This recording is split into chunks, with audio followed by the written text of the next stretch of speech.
इस कहानी का हीरो डैन वूसंग मार्शल आर्ट्स की दुनिया का सबसे पावरफुल फाइटर होता है, जो जांग हू के नाम से भी जाना जाता है और अपने पावरफुल पंचेस से लड़ने के लिए फिस्ट किंग के नाम से जाना जाता है। वह हजारों मार्शल आर्टिस्ट से लड़ चुका है, लेकिन आज तक उसे कोई भी नहीं हरा पाया।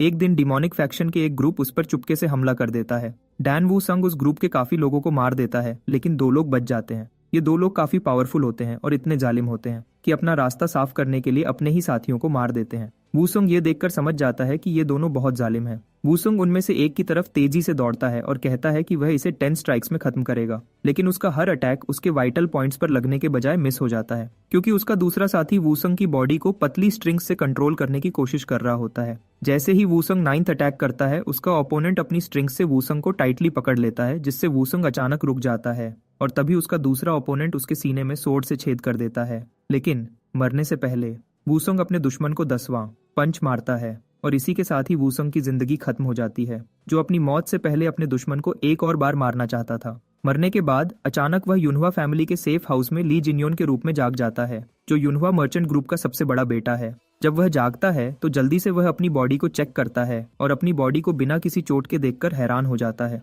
तभी वह अपने नए चेहरे को मिरर में देखता है। पहले वह सोचता है कि किसी ने उसके चेहरे पर मास्क लगा दिया है, फिर थोड़ी देर बाद इस सोच को रिजेक्ट करता है। जब उसकी नौकरानियां डॉक्टर को बुलाने के लिए चली जाती हैं, तो वह अपनी नई बॉडी के बारे में जानने का फैसला करता है और इधर उधर ऐसी चीजें ढूंढता है जो उसे इस बॉडी के बारे में बता सके। जब वह चलता है तो उसे फील होता है कि ये बॉडी काफी वीक है, क्योंकि सिर्फ चलने के लिए भी बहुत मेहनत करनी पड़ रही है। आखिर में उसे एक डायरी मिलती है जिसका टाइटल युनहुआ मर्चेंट ग्रुप होता है। ये फैमिली युनहुआ माउंटेन में एक बड़ा और फेमस मर्चेंट ग्रुप है। डायरी चेक करने के बाद उसे समझ आ जाता है कि वह ली जिन्योन की बॉडी में है, जो युनहुआ फैमिली का सबसे बड़ा बेटा है। वैसे तो वह इस फैमिली का बड़ा बेटा है, लेकिन ऐसा लगता है जैसे ली जिन्योन कोई आवारा लड़का है, क्योंकि वहाँ काफी सारे लेटर्स मिलते हैं जो ली जिन्योन ने लड़कियों के बारे में लिखे हैं। थोड़ी देर इंस्पेक्शन करने के बाद उसे कंफर्म हो जाता है कि शायद वह ली जिन्योन के रूप में रीइंकारनेट हुआ है। उसी समय उसका डॉक्टर गोंगसन एक चालाक लोमड़ी जैसी स्माइल के साथ अंदर आता है और चुपके से उसकी कंडीशन चेक करने की कोशिश करता है, लेकिन ली अचानक अपना हाथ हटाता है और डॉक्टर को भरोसा दिलाता है कि वह बिल्कुल ठीक है। फिर यह सांप जैसा डॉक्टर उसे ड्रैगन और फीनिक्स सूप का ऑफर देता है और कहता है कि यह एक टॉनिक है, लेकिन असल में यह सूप जिन्युअन जैसे बीमार इंसान के लिए जहर है। इसके जवाब देने के बजाय जिन्युअन चुपके से यह जानने की कोशिश करता है कि डैन वूसंग के मरने के बाद से कितना समय गुजर चुका है। थोड़ी देर सोचने के बाद उसे रियलाइज होता है कि शायद अभी थोड़ी देर ही हुई है।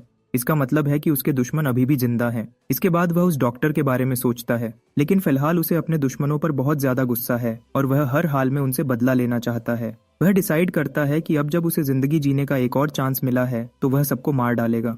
लेजेंडरी डैन वूसंग अब ली जिन्युअन के रूप में रीइंकारनेट हो चुका है और इस नई बॉडी में जन्म लेने के बाद अब कुछ दिन गुजर चुके हैं। एक सुबह उसकी नौकरानियां बहुत जोश के साथ उसके नाश्ते की तैयारी करती हैं, क्योंकि उन्हें पता है कि इतने समय बाद आज से वह आखिरकार एक प्रॉपर मील खा सकता है। अब तक वह अपनी सेहत ठीक करने के लिए सिर्फ पॉरेज ही खा रहा था। एक नौकरानी दूसरों को जल्दी करने के लिए कहती है, क्योंकि जिन्युअन अपनी मॉर्निंग वॉक से कभी भी वापस आ सकता है। उसकी बात अधूरी रह जाती है जब दरवाजा खुलता है और जिन्युअन अंदर आता है। वह नाश्ते को चेक करता है और कहता है कि अब से वे नाश्ते को इतना ही सिंपल रखें जैसा आज बनाया है। फिर वह अपने कमरे की तरफ जाता है। एक नौकरानी उसके फिजिक को नोटिस करती है और उसकी बॉडी में सुधार देखकर उसके बारे में कमेंट करती है, और दूसरी नौकरानियां जल्दी से इस बात से अग्री कर लेती हैं। थोड़ी देर बाद जिन्युअन अपना नाश्ता शुरू करता है। तभी वह सांप जैसा डॉक्टर गोंगसन आता है और उसका मूड खराब कर देता है। जिन्युअन गुस्से में उसे अंदर आने देता है और गोंगसन तुरंत उसका रूड बिहेवियर देख लेता है, फिर भी एक स्माइल के साथ उसे ग्रीट करता है। जिन्युअन उसे शक की नजर से देखता है, क्योंकि उसे पता है कि यह आदमी हमेशा कोई न कोई प्रॉब्लम लेकर आता है, खासकर जब वह रोने वाली शक्ल दिखाता है। जिन्युअन के होठों पर एक हल्की सी स्माइल आ जाती है जब वह सोचता है कि वह इस डॉक्टर से सच्चाई उगलवाएगा और उसका जुर्म कबूल करवाएगा। ऐसा करने के लिए वह डॉक्टर से पूछता है कि वह वहां क्यों आया है। इस पर गोंगसन अपना रोज का ड्रामा शुरू करता है और कहता है कि वह अकेलापन बर्दाश्त नहीं कर सकता, इसलिए जिन्युअन से मिलने आया है। फिर वह चुपके से कमेंट करता है कि जिन्युअन का रंग रूप पहले से काफी अलग लग रहा है और कहता है कि जिन्युअन की कंडीशन और ज्यादा खराब हो रही है, उसमें कोई भी इम्प्रूवमेंट नहीं आया। ये बात जिन्युअन का ध्यान खींचती है और वह कहता है कि गोंगसन ये सब इसलिए कह रहा है ताकि वह उसे किसी तरह वह जहरीला ड्रैगन और फीनिक्स सूप पिला सके। गोंगसन को यह उम्मीद नहीं थी कि उसे सूप के बारे में कुछ पता होगा, इसलिए वह जल्दी से समझाता है कि ड्रैगन और फीनिक्स सूप सिर्फ एक हीलिंग टॉनिक है। जिन्युन आराम से कहता है कि यह जहरीला है। गोंगसन उसे याद दिलाता है कि वह उसका डॉक्टर है, लेकिन साथ ही रियलाइज करता है कि अब वह पकड़ा जाने वाला है और उसका राजफाश होने वाला है। गोंगसन तुरंत ड्रामा करने लगता है और कहता है कि चूंकि जिन्युन को उसकी जरूरत नहीं, तो इसलिए बेहतर है कि वह चले जाए। लेकिन अभी वह जाने ही वाला होता है कि जिन्युन की आवाज उसे रोक लेती है। एक इविल विलेन की तरह जिन्युन पूछता है कि क्या गोंगसन यहाँ का मालिक है, क्योंकि वह ली जिन्युन के कमरे में ऐसे आता जाता रहता है जैसे वह यहाँ का ओनर हो। यह सुनकर गोंगसन एकदम डर जाता है उसकी शक्ल देखकर। जिन्युन हंस देता है और कहता है कि वह सिर्फ मजाक कर रहा था, और गोंगसन नर्वसली हंसने लगता है। फिर जिन्युन उसे ऑर्डर देता है कि वह लिखने के लिए पेपर और बाकी चीजें लेकर आए, और कहता है कि वह एक लेटर लिखना चाहता है। गोंगसन सारा सामान ले आता है। फिर जिन्युन उसे कहता है कि वह खुद लेटर लिखे। वह डिक्टेट करता है कि गोंगसन को इस विला में थोड़ा और समय तक रहना होगा, क्योंकि उसे एक अजीब सी बीमारी हो गई है। उसके अगले शब्द गोंगसन को हैरान कर देते हैं जब वह कहता है कि उसकी जिंदगी बहुत लंबी है, इसलिए गोंगसन को अपने मास्टर से प्लान को चेंज करने के लिए ओपिनियन चाहिए।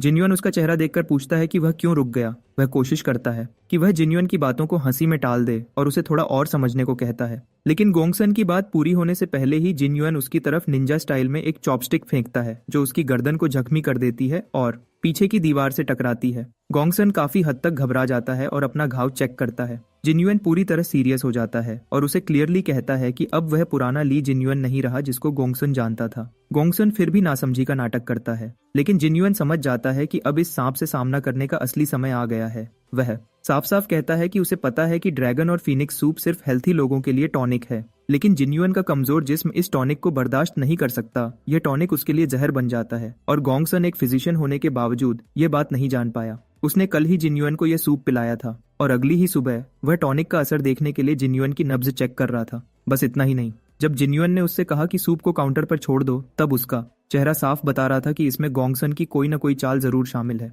जिन्युन कहता है कि उसे यकीन है कि गोंगसन जैसा शख्स अकेले यह सब नहीं कर सकता, इसलिए वह उससे अपने मास्टर का नाम चिट्ठी पर लिखने को कहता है। गोंगसन पहले थोड़ी ड्रामेबाजी करता है और पूछता है कि जिन्युन उस जैसे मासूम इंसान पर कैसे शक कर सकता है। फिर वह एक गहरी ठंडी सांस लेता है और साथ ही अच्छा बनने का नाटक छोड़कर अपना असली रूप दिखा देता है। वह उसका मजाक उड़ाते हुए कहता है कि उसे नहीं पता था कि जिन्युन जैसा बुद्धू भी इतना दिमाग लगा सकता है। जिन्युन समझ जाता है कि अब उसके पास कोई बहाना नहीं बचा।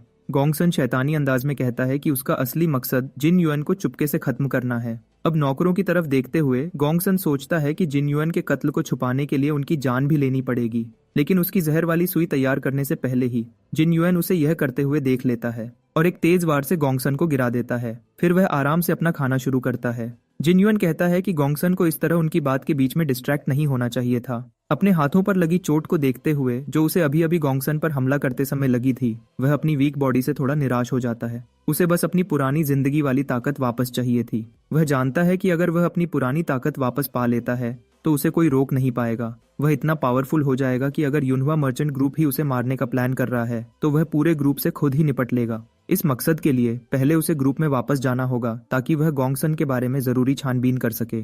अगली ही पल में वह लड़खड़ाकर बैठ जाता है, क्योंकि उसका सर अचानक तेज दर्द की वजह से चक्कर जाता है। उसे गोंगसन याद आता है, और फिर इस जिस्म की यादें, ली जिन्युन के जिस्म की सारी यादें एक साथ उसके दिमाग में दौड़ने लगती हैं। जब यह यादों का तूफान थमता है तो जिन्युन की असली कहानी जानकर उसकी आंख से आंसू निकल पड़ता है। वह अपने दो छोटे भाइयों के मुकाबले में बिल्कुल एवरेज था, जो काफी स्मार्ट और टैलेंटेड थे। अपनी इस साधारण सी जिंदगी से निकलने के लिए उसने वह किया जो कोई भी समझदार इंसान हरगिज न करता। उसने अपना पैसा ड्रग्स जैसे गंदे कामों और अपनी ख्वाहिशों पर खर्च करना शुरू कर दिया। इस वजह से वह गंभीर बीमार पड़ गया, और जब तक उसे अपनी गलती का एहसास हुआ तब तक इन चीजों से निकलना मुश्किल हो चुका था। उसे ठीक करने के बहाने इस विला में भेजा गया, जो एक तरह से उससे जान छुड़ाना ही था, और उसके परिवार वालों को अपने इस नकारा बड़े बेटे के यहाँ दिन गुजारने की कोई परवाह नहीं थी। अब जिन्युन के जिस्म में रहते हुए वूसुंग ने फैसला किया कि वह अपनी मार्शल आर्ट्स ट्रेनिंग दोबारा शुरू करेगा, जो उसने इसलिए रोक रखी थी क्योंकि उसके पास जिन्युन की यादें नहीं थीं। वह इस जिस्म के असली मालिक से काफी नाराज है, जिसने इतनी परफेक्ट बॉडी को बुरे कामों में बर्बाद कर दिया। वह अपनी पास्ट लाइफ की नॉलेज का यूज करके इस जिस्म को पावरफुल बनाने के लिए कुछ खास मेडिसिन लेने का सोचता है। जब वह विला के अंदर कदम रखता है, उसकी नजर वहां पड़े पैसों पर पड़ती है, और वह यह जानकर चैन की सांस लेता है कि उसे पैसों का कोई मसला नहीं है। इसका मतलब ये है कि वह अपनी जरूरत की रेयर मेडिसिन आसानी से खरीद सकता है। फिर उसकी नजर गोंगसन पर पड़ती है, जो उसके पावरफुल पंच की वजह से एक लाश बन चुका होता है। वह उसे दफनाने का फैसला करता है। इस दिन से 1 साल एक चुटकी में बीत जाता है। एक दिन मो किन सियोप, जो युनहुआ मर्चेंट ग्रुप के गार्ड स्क्वाड का मेंबर है, जिन्युन के लिए एक लेटर लेकर आता है। वह एक मेड से जिन्युअन के बारे में पूछता है और वह मेड उस जगह की तरफ इशारा करती है जहां जिन्युअन मेडिटेट कर रहा है। जैसे ही मॉक की नजर जिन्युअन की बॉडी पर पड़ती है, उसकी आंखें हैरत से खुली रह जाती हैं क्योंकि उसे यकीन नहीं होता कि वह सचमुच जिन्युअन को ही देख रहा है। इस एक साल में हमारा शानदार जिन्युअन हर पल का यूज करके अपने जिस्म को मजबूत और शक्तिशाली करता रहा। उसका एनर्जी कोर अब पहले जैसा हो चुका है और उसने सर्वाइवल के लिए जरूरी सब मार्शल आर्ट्स अच्छे से सीख लिए हैं, जैसे mobility art, enlightened body art और तेज रफ्तारी। इसके अलावा उसने white light power 10 phase art भी सीख ली है, जो उसे लाइटनिंग एलिमेंट को कंट्रोल करने की पावर देती है। इन सब ट्रेनिंग्स के जरिए वह मार्शल आर्ट्स के 4th फेज तक पहुंच चुका है, लेकिन उस जैसे बंदे के लिए यह अब भी काफी नहीं है। इस समय वह अपनी ट्रेनिंग मोक की आवाज सुनकर रोकता है, जो उसे नर्वस होकर ग्रीट करता है और अपना इंट्रोडक्शन देता है। मोक बताता है कि वह क्लैन के मेन बंदे से एक लेटर लाया है। शांति और खुशी के साथ जिन्युअन उसे लेटर देने को कहता है। इस दौरान मोक अपनी आंखों पर यकीन नहीं कर पा रहा कि यह वही कमजोर और हर वक्त खांसने वाला बंदा है जिसको उसने पिछले साल देखा था, और अब यह पावरफुल और मजबूत खड़ा है। उसकी सोच को जिन्युअन की तंजिया आवाज तोड़ती है, जो उसे याद दिलाती है कि वह अब भी उसके हाथ में पकड़े लेटर का वेट कर रहा है। अपने ख्यालों से बाहर आते हुए जिन्युअन और मोक बैठ जाते हैं और मोक वह लेटर पढ़ता है और उसे बताता है कि उसके फादर की सेहत बहुत खराब है, जिस वजह से वह बेड रेस्ट पर हैं। हालांकि इसकी कोई वजह नहीं बताई गई। यह कहकर मोक यूयंग क्लैन के बारे में अपने शक जाहिर करता है। ये क्लैन एक वल्चर्स का ग्रुप है जो युनहुआ मर्चेंट ग्रुप से प्रोटेक्शन के बहाने भारी फीस मांगता है। समय के साथ साथ उनकी फीस की मांग इतनी बढ़ गई है कि इतनी ज्यादा पेमेंट इन्हें आसानी से नहीं दी जा सकती। जिन्युअन पूछता है कि क्या यूयंग क्लैन सचमुच इतने काबिल हैं कि उन्हें इतनी बड़ी पेमेंट दी जाए। यह बात मोक को बहुत गुस्सा दिलाती है। वह ग्रुप पर अपनी फ्रस्ट्रेशन निकालते हुए बोलता है कि उन्होंने ऐसा कुछ भी नहीं किया जिसकी वजह से उन्हें इतनी बड़ी अमाउंट दी जाए। वह एक पुरानी घटना याद करता है जब युनहुआ ग्रुप का सामना लिटिल डेटी सेक्ट से हुआ था, जिसने उनके ट्रेड पर जरूरत से ज्यादा टैक्स लगाने की कोशिश की थी।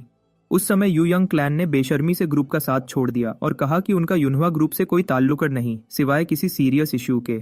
मोक बताता है कि गार्ड कैप्टन भी कुछ नहीं कर सकता क्योंकि यूयंग हू का उस ग्रुप से कनेक्शन है। यह बात जिन्युअन का ध्यान खींचती है क्योंकि वह इस नाम को अपनी पास्ट लाइफ के दिनों से जानता है। यूयंग हू वहाँ काफी फेमस था। जिन्युअन को अब सब कुछ समझ आने लगता है। यूयंग हू एक पावरफुल बांडा है जो अपनी शक्ति का फायदा उठाते हुए युनहुआ मर्चेंट ग्रुप को कमजोर समझकर तंग करता है। उसी वक्त जिन्युअन फैसला करता है कि यह मामला या तो मौत से खत्म होगा या वह खुद यूयंग हू को सबका सिखाएगा, और मोक यह सुनकर दंग रह जाता है। फिर मोक वह वजह भी बताता है जिसने जिन्युअन के फादर को इतना निढाल कर दिया। पता चलता है कि उसके छोटे भाई इतने बेवकूफ थे कि उन्होंने पूरे युनहुआ मर्चेंट ग्रुप के सामने तलवारों से एक सीरियस लड़ाई शुरू कर दी।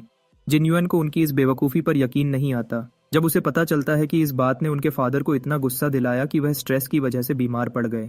मोक उसे दिलासा देने की कोशिश करता है और कहता है कि इस मामले का जिन्युअन से कोई लेना देना नहीं, लेकिन वह उसकी बात काट देता है और खड़ा हो जाता है क्योंकि अब वह कोई छोटा मोटा रोल नहीं खेलना चाहता था। मोक उसकी अचानक हिम्मत देखकर हैरान हो जाता है। हमारा लेजेंड जिन्युअन फिर सीरियस होकर मोक से कहता है कि वह लेटर अपने पास रखे क्योंकि वह खुद जाकर हालात देखने वाला है। जब मोक अपनी स्क्वाड के पास वापस जाता है तो सबसे पहले वह अपने साथियों को बताता है कि कैसे ली जिन्युअन जैसा नकारा बंदा इतना स्ट्रॉन्ग मार्शल आर्टिस्ट बन गया। जैसे ही उसके साथी ये सुनते हैं वे हंसने लगते हैं। हर कोई जिन्युअन का मजाक उड़ाता है। कुछ कहते हैं कि वह बेड में ही अच्छा लगता है और कुछ बोलते हैं कि अगर जिन्युअन जैसा बंदा मार्शल आर्टिस्ट बन सकता है तो वे खुद लेजेंडरी मार्शल आर्टिस्ट होंगे। एक साथी उससे कहता है कि वह ऐसा मजाक करे जिसपे उन्हें यकीन आ जाए, जैसे वाइस कैप्टन ने फाइनली अपनी लवर ढूंढ ली। वाइस कैप्टन हान योप उनकी बातें सुन लेता है और इंटरेस्ट लेते हुए पूछता है कि क्या जिन्युअन ने सचमुच उस आदमी को मारने के बाद अपनी सेहत वापस पा ली है जो उसे हिलाने की कोशिश कर रहा था। फिर हान योप कॉन्फिडेंस से कहता है कि जिन्युअन बचपन से ही मार्शल आर्टिस्ट रहा है क्योंकि उसके पास एक गिफ्टेड बॉडी है। अब हान पूछता है कि जिन्युअन कब आएगा। मोक इस बारे में श्योर नहीं होता क्योंकि जिन्युअन ने सिर्फ इतना कहा था कि वह वापस आ रहा है। उसी समय उन्हें जिन्युअन के आने की अनाउंसमेंट सुनाई देती है और वे समझ जाते हैं कि वह अभी आ रहा है। फिर हान अपने बंदों से जिन्युअन का स्वागत करने को कहता है। वे यह सुनकर खुश नहीं होते तो वह उन्हें सख्ती से याद दिलाता है कि जिन्युअन उनका मास्टर है, चाहे वह जैसा भी हो। इस दौरान वूसुंग युनहुआ मर्चेंट ग्रुप के पैलेस की शान और शौकत पहली बार देखता है और वह इस शानदार जगह को देखकर सचमुच हैरान हो जाता है।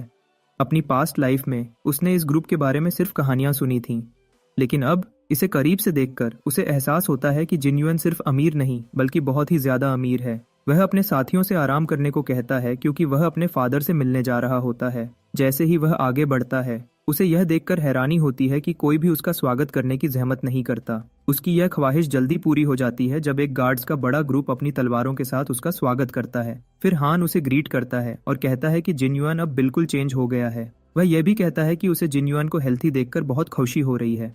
हान के लोग सोचते हैं कि वह बस जिन्युअन की खुशामद कर रहा है और उन्हें लगता है कि हान के दिल में जिन्युअन के लिए जरा भी इज्जत नहीं है, क्योंकि पहले उनका यह मास्टर हमेशा हान की इंसल्ट किया करता था। उस समय वे भी अपनी इंसल्ट के लिए तैयार थे, लेकिन वे ये देखकर हैरान हो जाते हैं जब जिन्युअन उनका स्वागत करते हुए कहता है कि उस जैसे परेशान करने वाले बंदे के लिए यह वेलकम बहुत अच्छा है। उन सबको इतना शॉक्ड देखकर मोक कहता है कि उसने तो सबको पहले ही बोला था कि जिन्युअन सचमुच बदल चुका है। यह देखकर हान, जो हमारे जिन्युअन को उसके फादर के रूम तक ले जा रहा होता है, उसके चेहरे पर हल्की सी स्माइल आ जाती है और जिन्युअन को भी अब लगता है कि हान उसका दुश्मन नहीं बल्कि दोस्त है। जब वे अंदर जाते हैं तो हान उसे बताता है कि उसने जिन्युअन के आने की न्यूज़ पहले ही उसके फादर को दे दी है, जिसके लिए वह उसका शुक्रिया अदा करता है। तभी उसका सबसे छोटा भाई जायोन जिन्युअन का हाथ पकड़कर उन्हें इंटरप्ट करता है। जायोन, जो उसे ताना मारते हुए उसे ठरकी कहता है, उसे ऐसे देखकर बाकी सबकी तरह जायोन कहता है कि वह बिल्कुल अलग इंसान लग रहा है। जब जिन्युअन उसे घूर रहा होता है, जायोन उसके कंधे को अपनी पूरी शक्ति से जकड़ लेता है।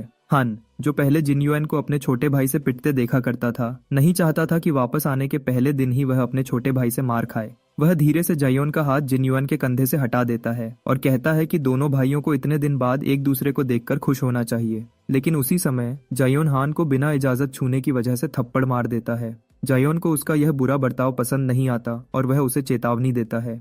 वह हान से पूछता है कि क्या वह उसे अब भी छोटा समझता है। अगले पल जायोन कहता है कि वह हान को अच्छा सबका सिखाना चाहता है, लेकिन उसके कुछ करने से पहले हमारा पावरफुल जिन्युअन उसे जोर का थप्पड़ मार देता है, इतना जोर का कि वह जमीन पर गिर जाता है। जायोन बिल्कुल दंग रह जाता है। अगले ही पल जिन्युअन जायोन के कंधे पर अपनी मुट्ठी रखता है और उसे अपनी ताकत का एहसास दिलाता है। साथ ही कहता है कि वह यहाँ आने के लिए काफी एक्साइटेड था। जायोन दर्द से चिल्लाता है और अपने भाई को पागल कहते हुए गालियां देने लगता है। यह सुनकर जिन्युअन मजाक में कहता है कि अब से वह उसे बड़ा भाई कहेगा। इस दौरान ली हुआयोंग, जो युनहुआ मर्चेंट ग्रुप का दूसरा बेटा है, अपने फादर के कमरे के सामने इतना शोर शराबा देखकर हैरान होता है। वह हान से इस शोर की वजह पूछता है और वाइस कैप्टन बताता है कि बड़े और छोटे भाई के बीच झगड़ा हो रहा है। यह सुनकर हुआयोंग तुरंत सोचता है कि हमेशा की तरह जायोन ही अपने बड़े भाई को तंग कर रहा होगा। उसे जिन्युअन की बीमारी की वजह से बहुत चिंता हो रही होती है, लेकिन वह यह देखकर हैरान रह जाता है कि जिन्युअन अपने छोटे भाई को डांट रहा होता है कि वह अपने फादर के रूम के सामने शोर न करे। फिर जिन्युअन देखता है कि उसका मिडिल ब्रदर भी वहां आ चुका है। थोड़ी देर बाद हुआयोंग अपने बड़े भाई के साथ बैठता है, जिसने जायोन के हाथ सजा के तौर पर हवा में रखवाए होते हैं। जिन्युअन को हेल्थी देखकर हुआयोंग को बहुत खुशी होती है, लेकिन जायोन इस हालत से बिल्कुल खुश नहीं है। जिन्युअन उसे दिलासा देता है कि वह अब बिल्कुल ठीक है। तभी वह हुआयोंग के जख्मी हाथ को देखकर पूछता है कि क्या यह जायोन ने किया। हुआयोंग इस सवाल को टाल देता है, लेकिन लेजेंड जिन्युअन गुस्से में अपने छोटे भाई की तरफ मुड़ता है और उसके मुंह पर जोरदार थप्पड़ मारता है, क्योंकि उसने अपने बड़े भाई पर हाथ उठाया था। बेचारे जायोन के पास जिन्युअन की बात मानने के अलावा कोई चारा नहीं बचता अगर वह मार से बचना चाहता है। वह यकीन नहीं कर पाता कि वह वही कमजोर जिन्युअन है जो अपने छोटे भाई से पिटने के डर से उसके कंधे भी दबाता था। यह सोचकर हुआयोंग खुश होता है कि जिन्युअन जायोन को पीट रहा है, जबकि पहले यह उल्टा होता था। फिर जिन्युअन भी शांत हो जाता है। हुआयोंग उसकी पर्सनालिटी और बॉडी में इतना बदलाव देखकर क्यूरियस हो जाता है, लेकिन उसे कुछ बताने की बजाय जिन्युअन उसकी आंखों की तारीफ करने लग जाता है। फिर उसकी नजर अपने सामने पड़े स्क्रोल लेटर्स पर पड़ती है। एक स्क्रोल खोलते हुए वह पूछता है कि इसके अंदर क्या लिखा है। हुआयोंग समझाता है कि इस स्क्रोल में उन एम्प्लॉइज की लिस्ट है जो कल उसके साथ कॉन्फ्रेंस रूम में जाएंगे। फिर वह एम्प्लॉइज की लिस्ट चेक करता है और उसमें गोंगसन का नाम देख लेता है, क्योंकि उसका असली मकसद किसी एम्प्लॉई के बारे में पता लगाना था। लिस्ट चेक करने के बाद वह तुरंत समझ जाता है कि गोंगसन के अलावा और भी बहुत से एम्प्लॉइज यू यंग हू ने यहाँ भेजे हैं। फिर वह सीरियस होकर अपने भाइयों की तरफ मुड़ता है और सीरियस होकर पूछता है कि कहीं उन दोनों में कोई यू यंग हू के लिए काम तो नहीं करता। दोनों भाई गुस्से में इस बात का इनकार करते हैं और कहते हैं कि वे अपना मर्चेंट ग्रुप उस क्लैन को हरगिज नहीं देंगे। वह स्माइल करता है, यह सोचकर कि उसे अपने भाइयों को खत्म करने की जरूरत नहीं, क्योंकि वे सच बोल रहे हैं। सब कुछ तय करके वह उठ खड़ा होता है और पूछता है कि क्या सारे बड़े लेवल के लोग भी कॉन्फ्रेंस में होंगे। उसका नर्डी भाई हाँ में जवाब देता है। यह सुनते ही वह साफ साफ बताता है कि वह भी कॉन्फ्रेंस अटेंड करेगा। उनके मना करने से पहले वह उनकी बातों को इग्नोर करता हुआ रूम से निकल जाता है। वे दोनों अपने भाई में इतना बदलाव देखकर दंग रह जाते हैं। उसी वक्त जायोन सोचता है कि काश वह भी जूहो माउंटेन पर जा सके। इस दौरान जिन्युअन अपने बाप के रूम के सामने खड़ा होता है और उनकी इजाजत लेकर अंदर जाता है। उसका बाप मर्चेंट ग्रुप का लीडर सयोंगमन उसे तुरंत नोटिस करता है। वह बाहर के हंगामे के बारे में पूछते हैं, लेकिन जिन्युअन बस बात को टाल देता है और बैठ जाता है। फिर वह जिक्र करता है कि उसने सुना है कि उसके फादर स्ट्रेस में हैं। वे कंफर्म करते हैं कि वे हमेशा ही स्ट्रेस में रहते हैं, लेकिन अब उनका जिस्म इतना जवाब दे चुका है। फिर उसके फादर अपना हाथ उठाकर अपने बेटे के चेहरे को छूते हैं। वह महसूस करते हैं कि उनका बेटा कितना हेल्थी और चेंज हो चुका है। वे पूछते हैं कि क्या वह सचमुच जिन्युइन ही है। जब उसका बाप खुशी से कहता है कि उसे हेल्थी देखकर उसको बहुत खुशी हो रही है और प्यार से उसे छूता है, तो उसे अंदर से कुछ महसूस होता है। वूसंग के रूप में उसे कभी माँ बाप का प्यार नहीं मिला था, लेकिन उसे पता है कि बाप का प्यार कैसा होता है। वह अपने बाप को एक स्ट्रांग और पावरफुल बंदा मानता होता है, लेकिन अब उसका हाथ अपने हाथ में लेकर वह देखता है कि उसका टारगेट कितना वीक हो चुका है। यह देखकर वह उसे दिलासा देता है और कहता है कि वह सब कुछ खत्म कर देगा जिससे उसकी यह हालत हुई है। उसका बाप इस पर यकीन नहीं करता, लेकिन वह जोर देता है कि योंगमैन को किसी भी बात की चिंता करने की जरूरत नहीं, क्योंकि वह खुद सब संभाल लेगा। उसके इतने स्ट्रॉन्ग एक्सप्रेशंस देखकर उसके बाप का भी पसीना छूट जाता है। अगले दिन सब लोग यूनवा मर्चेंट ग्रुप के कॉन्फ्रेंस रूम में जमा होते हैं, जहां हवायोंग सबको गाइड कर रहा है। यू यंग हू भी वहां मौजूद है। उसके अंदर काम करने वाले लोग जो उसके बारे में सोच रहे होते हैं तुरंत जिन युआन की मौजूदगी नोटिस कर लेते हैं। यू यंग हू सोचता है कि जिन युआन यहाँ अपनी पोजीशन पक्की करने आया है। इस दौरान हवायोंग अपनी बात खत्म करके पूछता है कि क्या इस बात से किसी को ऐतराज तो नहीं। आगे बढ़ने से पहले यू यंग हू हाथ उठाता है और कहता है कि उसकी एक डिमांड है। वह जिन युआन के गार्ड के तौर पर अपने आदमी को सजेस्ट करता है, क्योंकि जिन युआन के पास फिलहाल कोई गार्ड नहीं होता। इस बात से यूनवा मर्चेंट ग्रुप में हंगामा मच जाता है, क्योंकि यू यंग हू पहले ही वहां अपने बहुत से आदमी भेज चुका होता है। लेकिन जो बंदा यू यंग हू के खिलाफ बोलने की कोशिश करता है, यू यंग हू उसे डराकर चुप करवा देता है। फिर यू यंग हू पूछता है कि क्या किसी को उसकी सजेशन से कोई ऐतराज है। सब न चाहते हुए भी चुप रहते हैं, क्योंकि यू यंग हू का डर उन्हें कुछ बोलने ही नहीं देता। जब वह आगे बढ़ने वाला होता है तो फियरलेस जिन्युइन हाथ उठाता है और कहता है कि उसे यू यंग हू से ऐतराज है। फिर वह सीरियस होकर अपनी सजेशन देता है कि squad guard leader Yu Yang Hu को फायर कर दिया जाए। यूनवा मर्चेंट ग्रुप के लोग यह सुनकर शॉक्ड हो जाते हैं, जबकि यू यंग क्लैन के लोग जिन्युइन की बात सुनकर हंसने लगते हैं, क्योंकि यू यंग हू को मर्चेंट ग्रुप की सिक्योरिटी के लिए बहुत जरूरी समझा जाता है, जो कि इस समय जबरदस्त गुस्से में है। वह जिन्युइन को बताता है कि वह इतने दिन बेड पर बीमार पड़ा रहा है कि उसे पता ही नहीं कि उसके पास यू यंग हू को फायर करने का कोई हक नहीं है। अगले ही पल जिन्युइन वह करता है जो किसी ने सोचा तक नहीं था। वह जमीन पर इतना जोर का पंच मारता है कि पूरी बिल्डिंग ऑलमोस्ट हिल जाती है। फिर सीरियस होकर वह इस आस्तीन के सांप को याद दिलाता है कि यू यंग के इतना बड़ा होने के बावजूद वह भूल रहा है कि जिन युआन ही यूनवा मर्चेंट ग्रुप का असली मास्टर है। थोड़ी देर पहले उसने हुआयोंग को अपना प्लान बताया था कि वह यू यंग हू को फायर करने वाला है, लेकिन हुआयोंग को यह आइडिया अच्छा नहीं लगा, क्योंकि यू यंग क्लैन उनसे ज्यादा पावरफुल है। सीधा जवाब देने के बजाय वो कहता है कि जब कोई जोंगहू के मार्शल आर्टिस्ट को अंडर एस्टिमेट करता है तो उन्हें उनकी इस हरकत की वजह से जिंदा निगल लिया जाता है। फिर वह बताता है कि आसपास यू यंग के इतने एम्प्लॉइज को देखकर लगता है कि वे यूनवा ग्रुप पर पूरी तरह कब्जा जमाना चाहते हैं। ये बात उसका बेवकूफ भाई समझ जाता है और उसे उसकी बात का मतलब अच्छी तरह पता चल जाता है। फिर जिन युआन उसे कहता है कि उसे चिंता करने की जरूरत नहीं, क्योंकि वह सब संभाल लेगा। अब अपने बड़े भाई जिन युआन को देखकर वह नर्वस स्माइल करता है और समझ जाता है कि उसका बड़ा भाई यह सब कैसे हैंडल करने वाला है। अब उस कॉन्फ्रेंस में जिन युआन की बात सुनकर यू यंग क्लैन के लोग तुरंत सोर्ड्स निकाल लेते हैं और धमकी देते हुए पूछते हैं कि वह अपनी बात अच्छी तरह समझाए। हन उनकी इस गुस्ताखी पर गुस्सा हो जाता है कि उन्होंने अपने मास्टर के खिलाफ तलवार उठाई। वह जिन युआन को प्रोटेक्ट करने के लिए उसके आगे खड़ा हो जाता है, लेकिन हमारा जिन युआन डरे बिना कहता है कि यह कितनी बड़ी गुस्ताखी है कि यू यंग क्लैन अपने ही पार्टनर के खिलाफ तलवार उठा रहा है। वह एक डार्क टोन में उन्हें धमकाता है और कहता है कि वे जरूर उसके हाथों मरना चाहते हैं। फिर भरत भी अचानक बात का रुख बदल देता है और कहता है कि वह यू यंग हू को उसका मुआवजा जरूर देगा, क्योंकि उसे उसके लिए बुरा लग रहा है।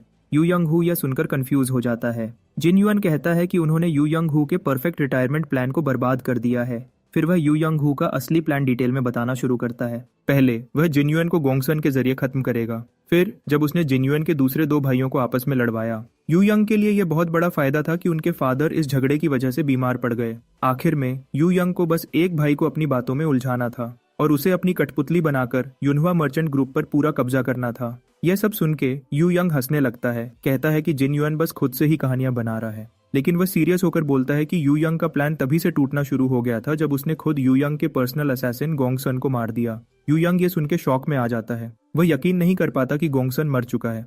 हमारा हीरो बोलता है कि उसने उस बेचारे असैसिन को एक ही वार में मार दिया, उसे मरने में ज्यादा तकलीफ नहीं हुई। फिर वह तंज मारते हुए बोलता है कि यू यंग हू को अगर यूनवा मर्चेंट ग्रुप पर कंट्रोल चाहिए तो उसे प्लान बनाने में थोड़ी और मेहनत करनी पड़ेगी।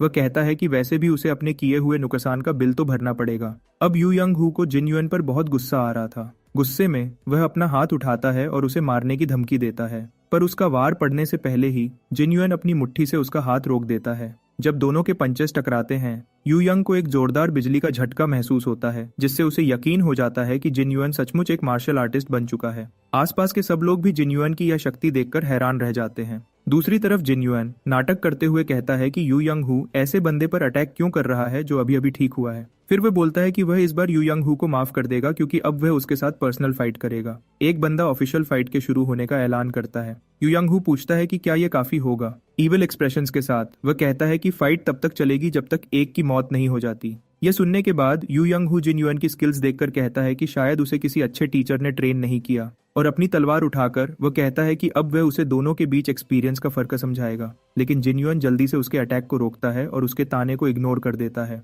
नीचे झुककर वह यू यंग हू के पेट में जोरदार पंच मारता है और कहता है कि उसके पास यू यंग हू से 100 साल ज्यादा एक्सपीरियंस है। यू यंग हू खून की खांसी करता है और जिन युआन की असली स्किल का अंदाजा उसे अब होता है। उसी समय जिन युआन अपनी एनलाइटेंड मोबिलिटी आर्ट चलाता है और यू यंग को कहता है कि अब वह उसे असली एक्सपीरियंस का फर्क दिखाएगा, अब बिजली तेजी से चलते हुए। वह यू यंग पर एक खतरनाक वार करता है जो अपनी तलवार से उसे रोक लेता है। दोनों बार बार टकराते हैं। यू यंग हू अपनी तलवार से वार करता है, जिन युआन सिर्फ अपने हाथों को ही यूज करता है, लेकिन हर वार जो हमारा जिन युआन करता है यू यंग की तलवार से ब्लॉक हो जाता है। फाइट के दौरान Yu Yang Hu Jin Yuan की टेक्निक से पूरी तरह कंफ्यूज है, क्योंकि यह किसी नए बंदे की तरह तो बिल्कुल नहीं लड़ रहा। उसकी स्किल्स एक प्रोफेशनल मार्शल आर्टिस्ट जैसी हैं। लेकिन इसके बावजूद यू यंग हू पक्का इरादा करता है कि वह जिन युआन को खत्म कर देगा। उसके इस कॉन्फिडेंस को देखकर उसके सबऑर्डिनेट्स खुश होते हैं, सोचते हैं कि उनका कैप्टन अब फाइनली फाइट जीतने वाला है। इसके साथ यू यंग अपनी 3 फॉर्म सोर्ड आर्ट को एक्टिवेट करता है। जिन युआन उसके वार से बचने के लिए तुरंत अपना सिर नीचे कर लेता है और अपनी रैपिड स्ट्राइक एक्टिवेट करता है। वह इतनी तेजी से मूव करता है कि यू यंग को अपनी पोजीशन चेंज करने का चांस भी नहीं मिलता। अगले ही पल यू यंग के मुंह पर एक जबरदस्त पंच पड़ता है। ये पंच इतना पावरफुल होता है कि मेन हाउस से भी दिखाई देता है। सीन को देखने वाले सर्वेंट्स चुपके चुपके बातें करते हैं और बहुत कंफ्यूज्ड होते हैं, जबकि उसका फादर प्राउडली कहता है कि उसका बड़ा बेटा मार्शल आर्ट्स में मास्टर हो चुका है। जब यू यंग गिरता है तो उसके बंदे जल्दी से उसके पास पहुंचते हैं। अपने कैप्टन की हालत देखकर वे सब जिन युआन को गुस्से में घूरते हैं, लेकिन वह उन्हें धमकी देकर तुरंत चुप करा देता है। एक और बंदा कहता है कि फाइट में कोई इरेगुलरिटी नहीं थी, लेकिन जाने से पहले वह वार्न करता है कि अगर जिन युआन ऐसे ही बिहेव करना चाहता है तो यू यंग क्लैन भी युनहुआ मर्चेंट ग्रुप से बदला लेने के लिए वैसा ही तरीका अपनाएगा। और वह कहता है कि यू यंग क्लैन के लिए अब इस बिहेवियर को अवॉइड करना इम्पॉसिबल होगा। लेकिन जिन युआन को ऐसी छोटी मोटी धमकियों की परवाह नहीं है, क्योंकि ये उसके लिए नई नहीं है। वह जो भी उसे देंगे, चाहे बुराई हो या अच्छाई, वह उसका जवाब जरूर देगा। वैसे भी वह इस इंसिडेंट की पूरी रिस्पॉन्सिबिलिटी खुद पे ले लेता है, जिस पर हवायोंग अग्री नहीं करता। फिर भी जिन युआन सबको घूरकर कहता है कि भले ही उसने पहले ये कहा था कि युनहुआ मर्चेंट ग्रुप उसका है, लेकिन ये उसके बाप का भी है, उस स्क्वाड का भी जिसने उसे सुबह वेलकम किया था, और हर उस एम्प्लॉई का जो वहाँ काम करता है।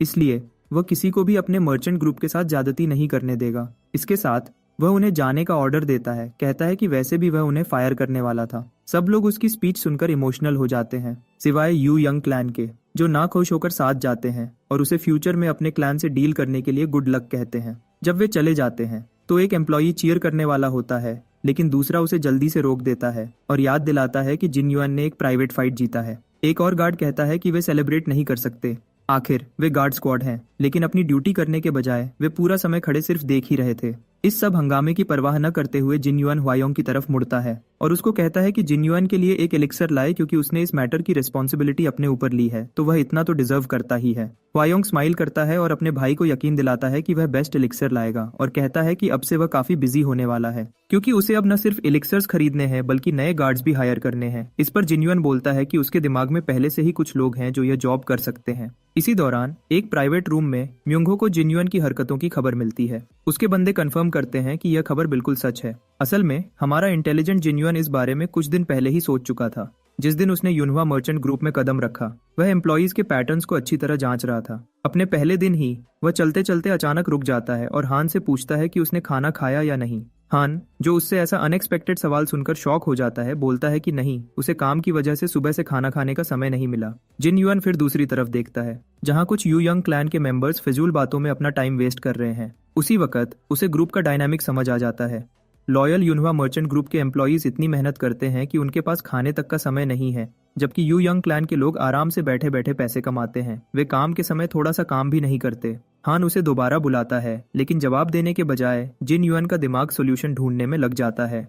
अगर वह यू यंग के मेंबर्स को एकदम से फायर कर देता है तो ग्रुप के पास सिक्योरिटी नहीं बचेगी, क्योंकि उनकी जगह भरने के लिए तुरंत और लोग चाहिए होंगे। थोड़ा सोचने के बाद उसे याद आ जाता है कि ऐसे निकम्मे एम्प्लॉयज उसे कहाँ मिलेंगे। इसके लिए वह एक पुराने गैम्बलिंग हाउस की तरफ जाता है। उस जगह को देखकर ऐसा लगता है जैसे वहां सिर्फ क्रिमिनल्स ही आते जाते होंगे। जैसे ही वह अंदर कदम रखता है, बहुत से लोगों की नजर उस पर पड़ती है।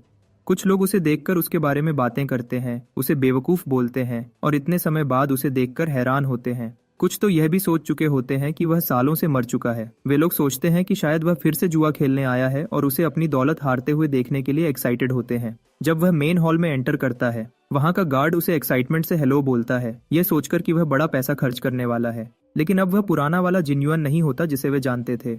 वह सख्त टोन में गार्ड को वार्न करता है कि वह उसे छुए भी नहीं। गार्ड को यह सुनकर गुस्सा आ जाता है। फिर बिना किसी फॉर्मेलिटी के जिन युआन उसे दरवाजा खोलने का ऑर्डर देता है। अंदर चुल म्यूंग हो, जिसको जहरीली फॉक्स के नाम से जाना जाता है, अपने पुराने दोस्त को देखता है और कहता है कि उसकी इतनी अच्छी सेहत इतने लंबे रेस्ट का रिजल्ट है। उसके साथ ही युक जिनबो और युक म्योंगहो भी उसे ग्रीट करते हैं। म्योंगहो एक शैतानी स्माइल के साथ उन्हें रिमाइंड करता है कि कम से कम जिन युआन की सेहत के बारे में तो पूछ लो, क्योंकि वह इतने समय से बीमार था। इस पर दोनों युग ब्रदर्स को अपनी गलती का एहसास होता है और वे उससे माफी मांगते हैं। जबकि म्योंगहो मजाक में बोलता है कि जिन युआन उसका दोस्त है। जिन युआन इस सो कॉल्ड फेक फ्रेंडशिप पर हंस देता है। ऊपर ऊपर से तो ये बचपन के दोस्त लगते हैं, लेकिन असल में म्योंगहो ने हमेशा इस झूठी दोस्ती का फायदा उठाया है ताकि वह उसे ब्लैकमेल करे और उसकी कमजोरियों का फायदा उठाकर उससे पैसा निकलवा सके। एक सीरियस एक्सप्रेशन के साथ वह सोचता है कि नई जनरेशन ने भी दोस्ती को किस तरह का रंग दे दिया है, जिन युआन के असली ख्यालों से अनजान। म्योंगहो एक्साइटेडली उसे गैम्बलिंग का बोलता है, क्योंकि उन्हें साथ में खेले हुए काफी समय हो गया है। असल में म्योंगहो को उससे ढेर सारा पैसा लूटने की जल्दी है, यह यकीन करके कि उसके अलावा कोई और इतना बेवकूफ नहीं होगा जो उसके जाल में फंसे। नकली दोस्ती दिखाते हुए म्योंगहो इंसिस्ट करता है कि वह उसके वापस आने की खुशी में उसे ट्रीट देगा। लेकिन जब वह तुरंत कोई जवाब नहीं देता तो म्योंगहो गुस्सा हो जाता है और कहता है कि वह कुछ बोल क्यों नहीं रहा। जिन युआन शांति से बोलता है कि वह अभी सोच रहा है। जब उसका घटिया दोस्त उस पर दबाव डालकर पूछता है कि वह क्या सोच रहा है, तो जिन युआन जवाब देने के बजाय एक पल के लिए चुप हो जाता है। वह यह सोच रहा होता है कि उसे म्योंगहो को खत्म कर देना चाहिए या नहीं। उसके लिए म्योंगहो बेकार कचरा है जिसको अपने आसपास रखने में उसे कोई इंटरेस्ट नहीं रखता। यहाँ पर सिर्फ युग ब्रदर्स ही काम के हैं, जो भले ही गुंडे की तरह जीते हैं, लेकिन असल में उनके पास बहुत सी स्किल्स हैं जो उसके काम आ सकती हैं। उनकी स्किल्स म्योंगहो जैसे किसी बेकार इंसान के पास वेस्ट ही हो रही हैं। इस फैसले के बारे में दिमाग में खिचड़ी पकाते हुए जिन युआन खड़ा होता है और शांति से म्योंगहो को बोलता है कि वॉल्ट की चाबी दे दे। म्योंगहो आंखें झपकाता है और शॉक्ड होकर उसे देखता है। पूछता है कि जिन युआन को अचानक से पैसों की क्यों जरूरत पड़ गई। जिन युआन शांत जवाब देता है। वह उसे यकीन दिलाता है कि वह सिर्फ एक बार ही कैश निकालेगा। लेकिन फिर जिन युआन कहता है म्योंगहो ने उसके जो हजारों येन इस गैम्बलिंग में जबरदस्ती इन्वेस्ट करवाए, उसका इंटरेस्ट भी चाहिए, प्लस मेडिकल कॉम्पेंसेशन भी जब म्योंगहो ने उसे पिटवाया था। टोटल मिलाकर लगभग 100,000 येन बनता है और कहता है कि इतना काफी है। म्योंगहो जोर से हंस पड़ता है। वह उसका मजाक उड़ाता है और पूछता है कि क्या उसने कभी मैथ का एम भी सीखा है। बड़ी अकड़ के साथ वह कहता है कि वॉल्ट में सिर्फ वह पैसा नहीं है जो जिन युआन मांग रहा है, उसमें सोना, चांदी और एक्सपेंसिव ज्वेलरी भी भरी पड़ी है। फिर भी वह कहता है कि क्या जिन युआन को सचमुच ऐसा लगता है कि उसे यहाँ से कुछ मिलेगा। ज्यादा से ज्यादा अगर वह बहुत चाहता है तो कुछ पैसा उधार ले सकता है, लेकिन वॉल्ट की चाबी देना तो बहुत दूर की बात है। म्योंगहो का गुस्सा और भी बढ़ता है जब उसे याद आता है कि पहले कैसे जिन युआन बीमार होने की शिकायत करता था और अब यहाँ बिल्कुल ठीक खड़ा है और वॉल्ट की चाबी मांग रहा है। जिन युआन की बात को पूरी तरह इग्नोर करते हुए वह कोल्डली कहता है कि उसे जिन युआन की अक्ल ठिकाने लगानी पड़ेगी और उसे याद दिलाता है कि वह किससे बात कर रहा है। जब जिन युआन इस बार भी जवाब नहीं देता, म्योंगहो उसके बिल्कुल पास आता है। उनका चेहरा लगभग आपस में टकराने वाला होता है और पूछता है कि क्या वह उसके हाथों मरना चाहता है। फिर भी जिन युआन कोई जवाब नहीं देता। आखिर में बातों से थककर म्योंगहो अपने चमचों को कहता है कि जिन युआन का पीट पीट कर बुरा हाल कर दो। एक युग ब्रदर उसे पीछे से पकड़कर उसका सिर टेबल पर मारने ही वाला होता है, लेकिन जिन युआन का चेहरा गुस्से से भर जाता है। उसे रियलाइज होता है कि अभी तक वह बहुत नरमी दिखा रहा था। अगले ही पल वह एक युग ब्रदर को उठाकर सीधा दीवार में पटक देता है। दूसरा भाई आगे बढ़ता है, लेकिन जिन युआन साइड में हट जाता है और टेबल का सहारा लेते हुए एक ही जोरदार झटके में उसका पांव तोड़ देता है। वह भाई तुरंत गिर जाता है। जिन युआन मुड़ के देखता है। वह यह देखकर शॉक्ड हो जाता है कि युग ब्रदर्स अपनी हड्डियां तुड़वाने के बावजूद उठ खड़े हुए हैं। उनकी आंखों में बिल्कुल भी खौफ नहीं होता। यह देखकर जिन युआन को एक्चुअली एक्साइटमेंट होती है। अब वह उन्हें सबका सिखाने के लिए फुल ऑन तैयार हो जाता है। दोनों भाई एक साथ उस पर अटैक करते हैं, लेकिन कुछ ही सेकंड्स में जिन युआन उनकी नजरों से गायब हो जाता है। आंख झपकने से पहले वह उनके पीछे होता है, तेजी से मूव करते हुए। वह दोनों के सिर पकड़ लेता है और दोनों का सिर एक दूसरे के साथ पटक देता है। वह उनकी ठंडी आवाज में याद दिलाता है कि वह दोबारा वार्निंग नहीं देगा।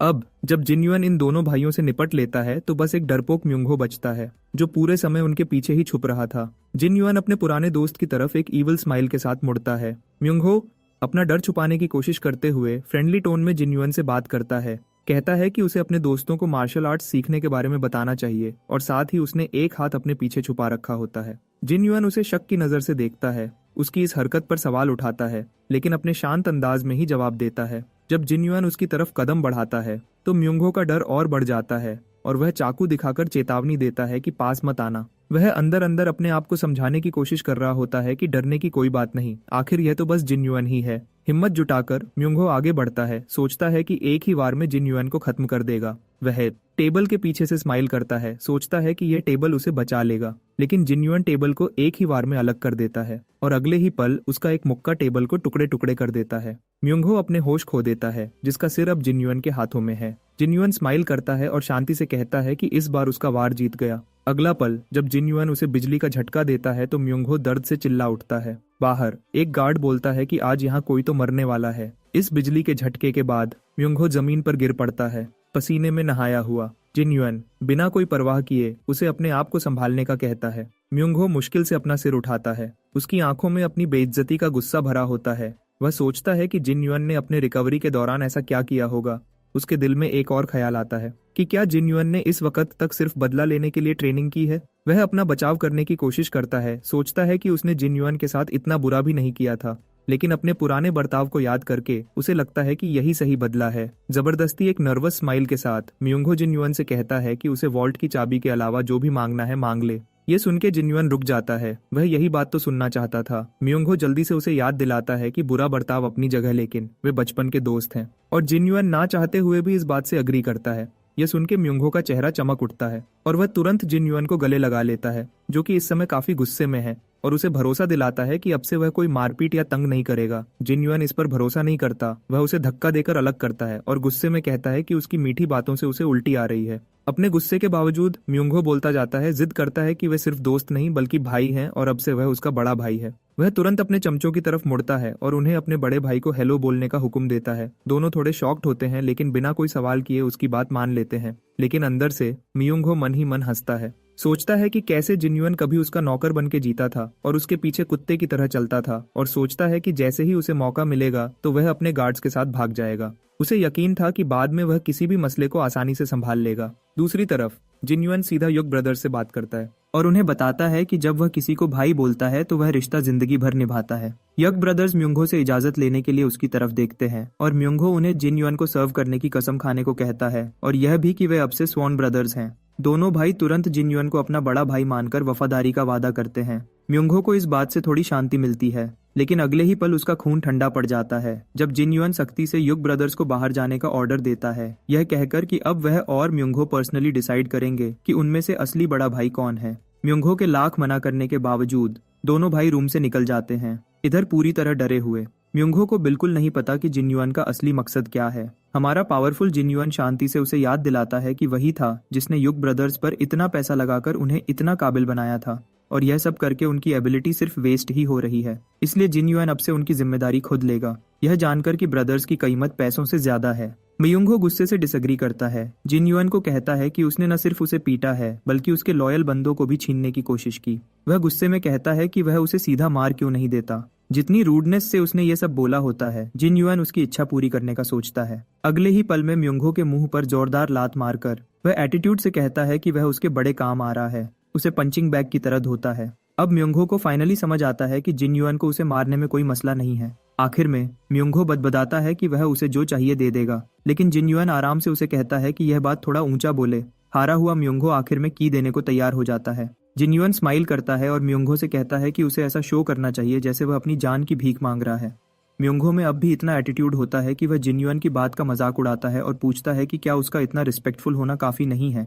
वह जल्द ही पछताता है जब जिन्युन उसे दीवार में दे मारता है और वह सोचने पर मजबूर हो जाता है कि क्या वह पागल हो गया है। जैसे ही युग ब्रदर्स म्योंगहो को देखते हैं, वे तुरंत उससे पूछते हैं कि क्या वह हार गया है। म्योंगहो के पास और कोई ऑप्शन नहीं बचा था, इसलिए वह मान जाता है कि वह हार गया है और अब से युग ब्रदर्स जिन्युन की सेवा करेंगे। यह सब देखकर म्योंगहो की शक्ल बिल्कुल रोने वाली हो जाती है। थोड़ी देर के लिए वह एक अक्लमंद इंसान की तरह सोचता है और ब्रदर्स को जाने देता है ताकि वे युनहुआ मर्चेंट ग्रुप के साथ बेहतर जिंदगी जी सकें। लेकिन जब दोनों ब्रदर्स एक दूसरे को देखते हैं और जिन युआन की सेवा करने के लिए तैयार हो जाते हैं तो म्योंगहो का गुस्सा उनकी बेवफाई देखकर भड़क उठता है। सब कुछ तय हो जाने के बाद म्योंगहो गुस्से में बाहर निकल जाता है। गुस्से में शिकायत करता है कि वह कभी भी काले बालों वाले लोगों पर भरोसा नहीं करेगा। जैसे ही बाहर लोग नोटिस करते हैं कि युग ब्रदर्स अब उसके साथ नहीं हैं तो वे सब उसे पीटने के लिए तैयार हो जाते हैं क्योंकि उसकी सिक्योरिटी तो चली गई है। दुश्मनों के चेहरे देखकर म्योंगहो का गुस्सा भड़क उठता है क्योंकि वह अभी भी जहरीली फॉक्सी है और वह जोर से चिल्लाकर उन्हें यह याद दिलाता है उसमें अभी इतनी एनर्जी बाकी है कि वह उन्हें चैलेंज करता है कि वे उसे आकर पीटें।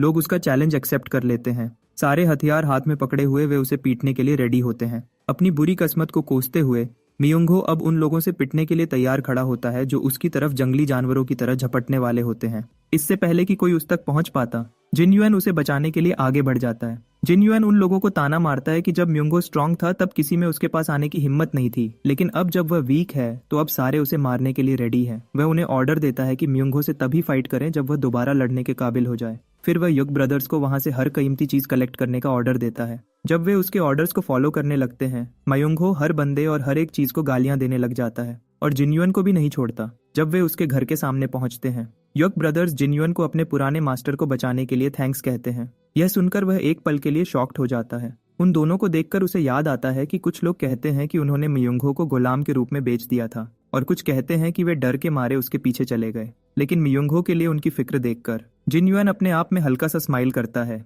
यह समझकर कि असली ह्यूमन नेचर को समझना इतना आसान नहीं जितना दिखता है। इस सब के दौरान एक पिलर के पीछे से कोई चुपके से उन्हें देख रहा होता है, ये कंफर्म करने के लिए कि जिन युआन वहां सचमुच है। अब प्रेजेंट में चीजें वापस अपनी जगह पर आ रही होती हैं, लेकिन जायोन इस सबसे खुश नहीं है।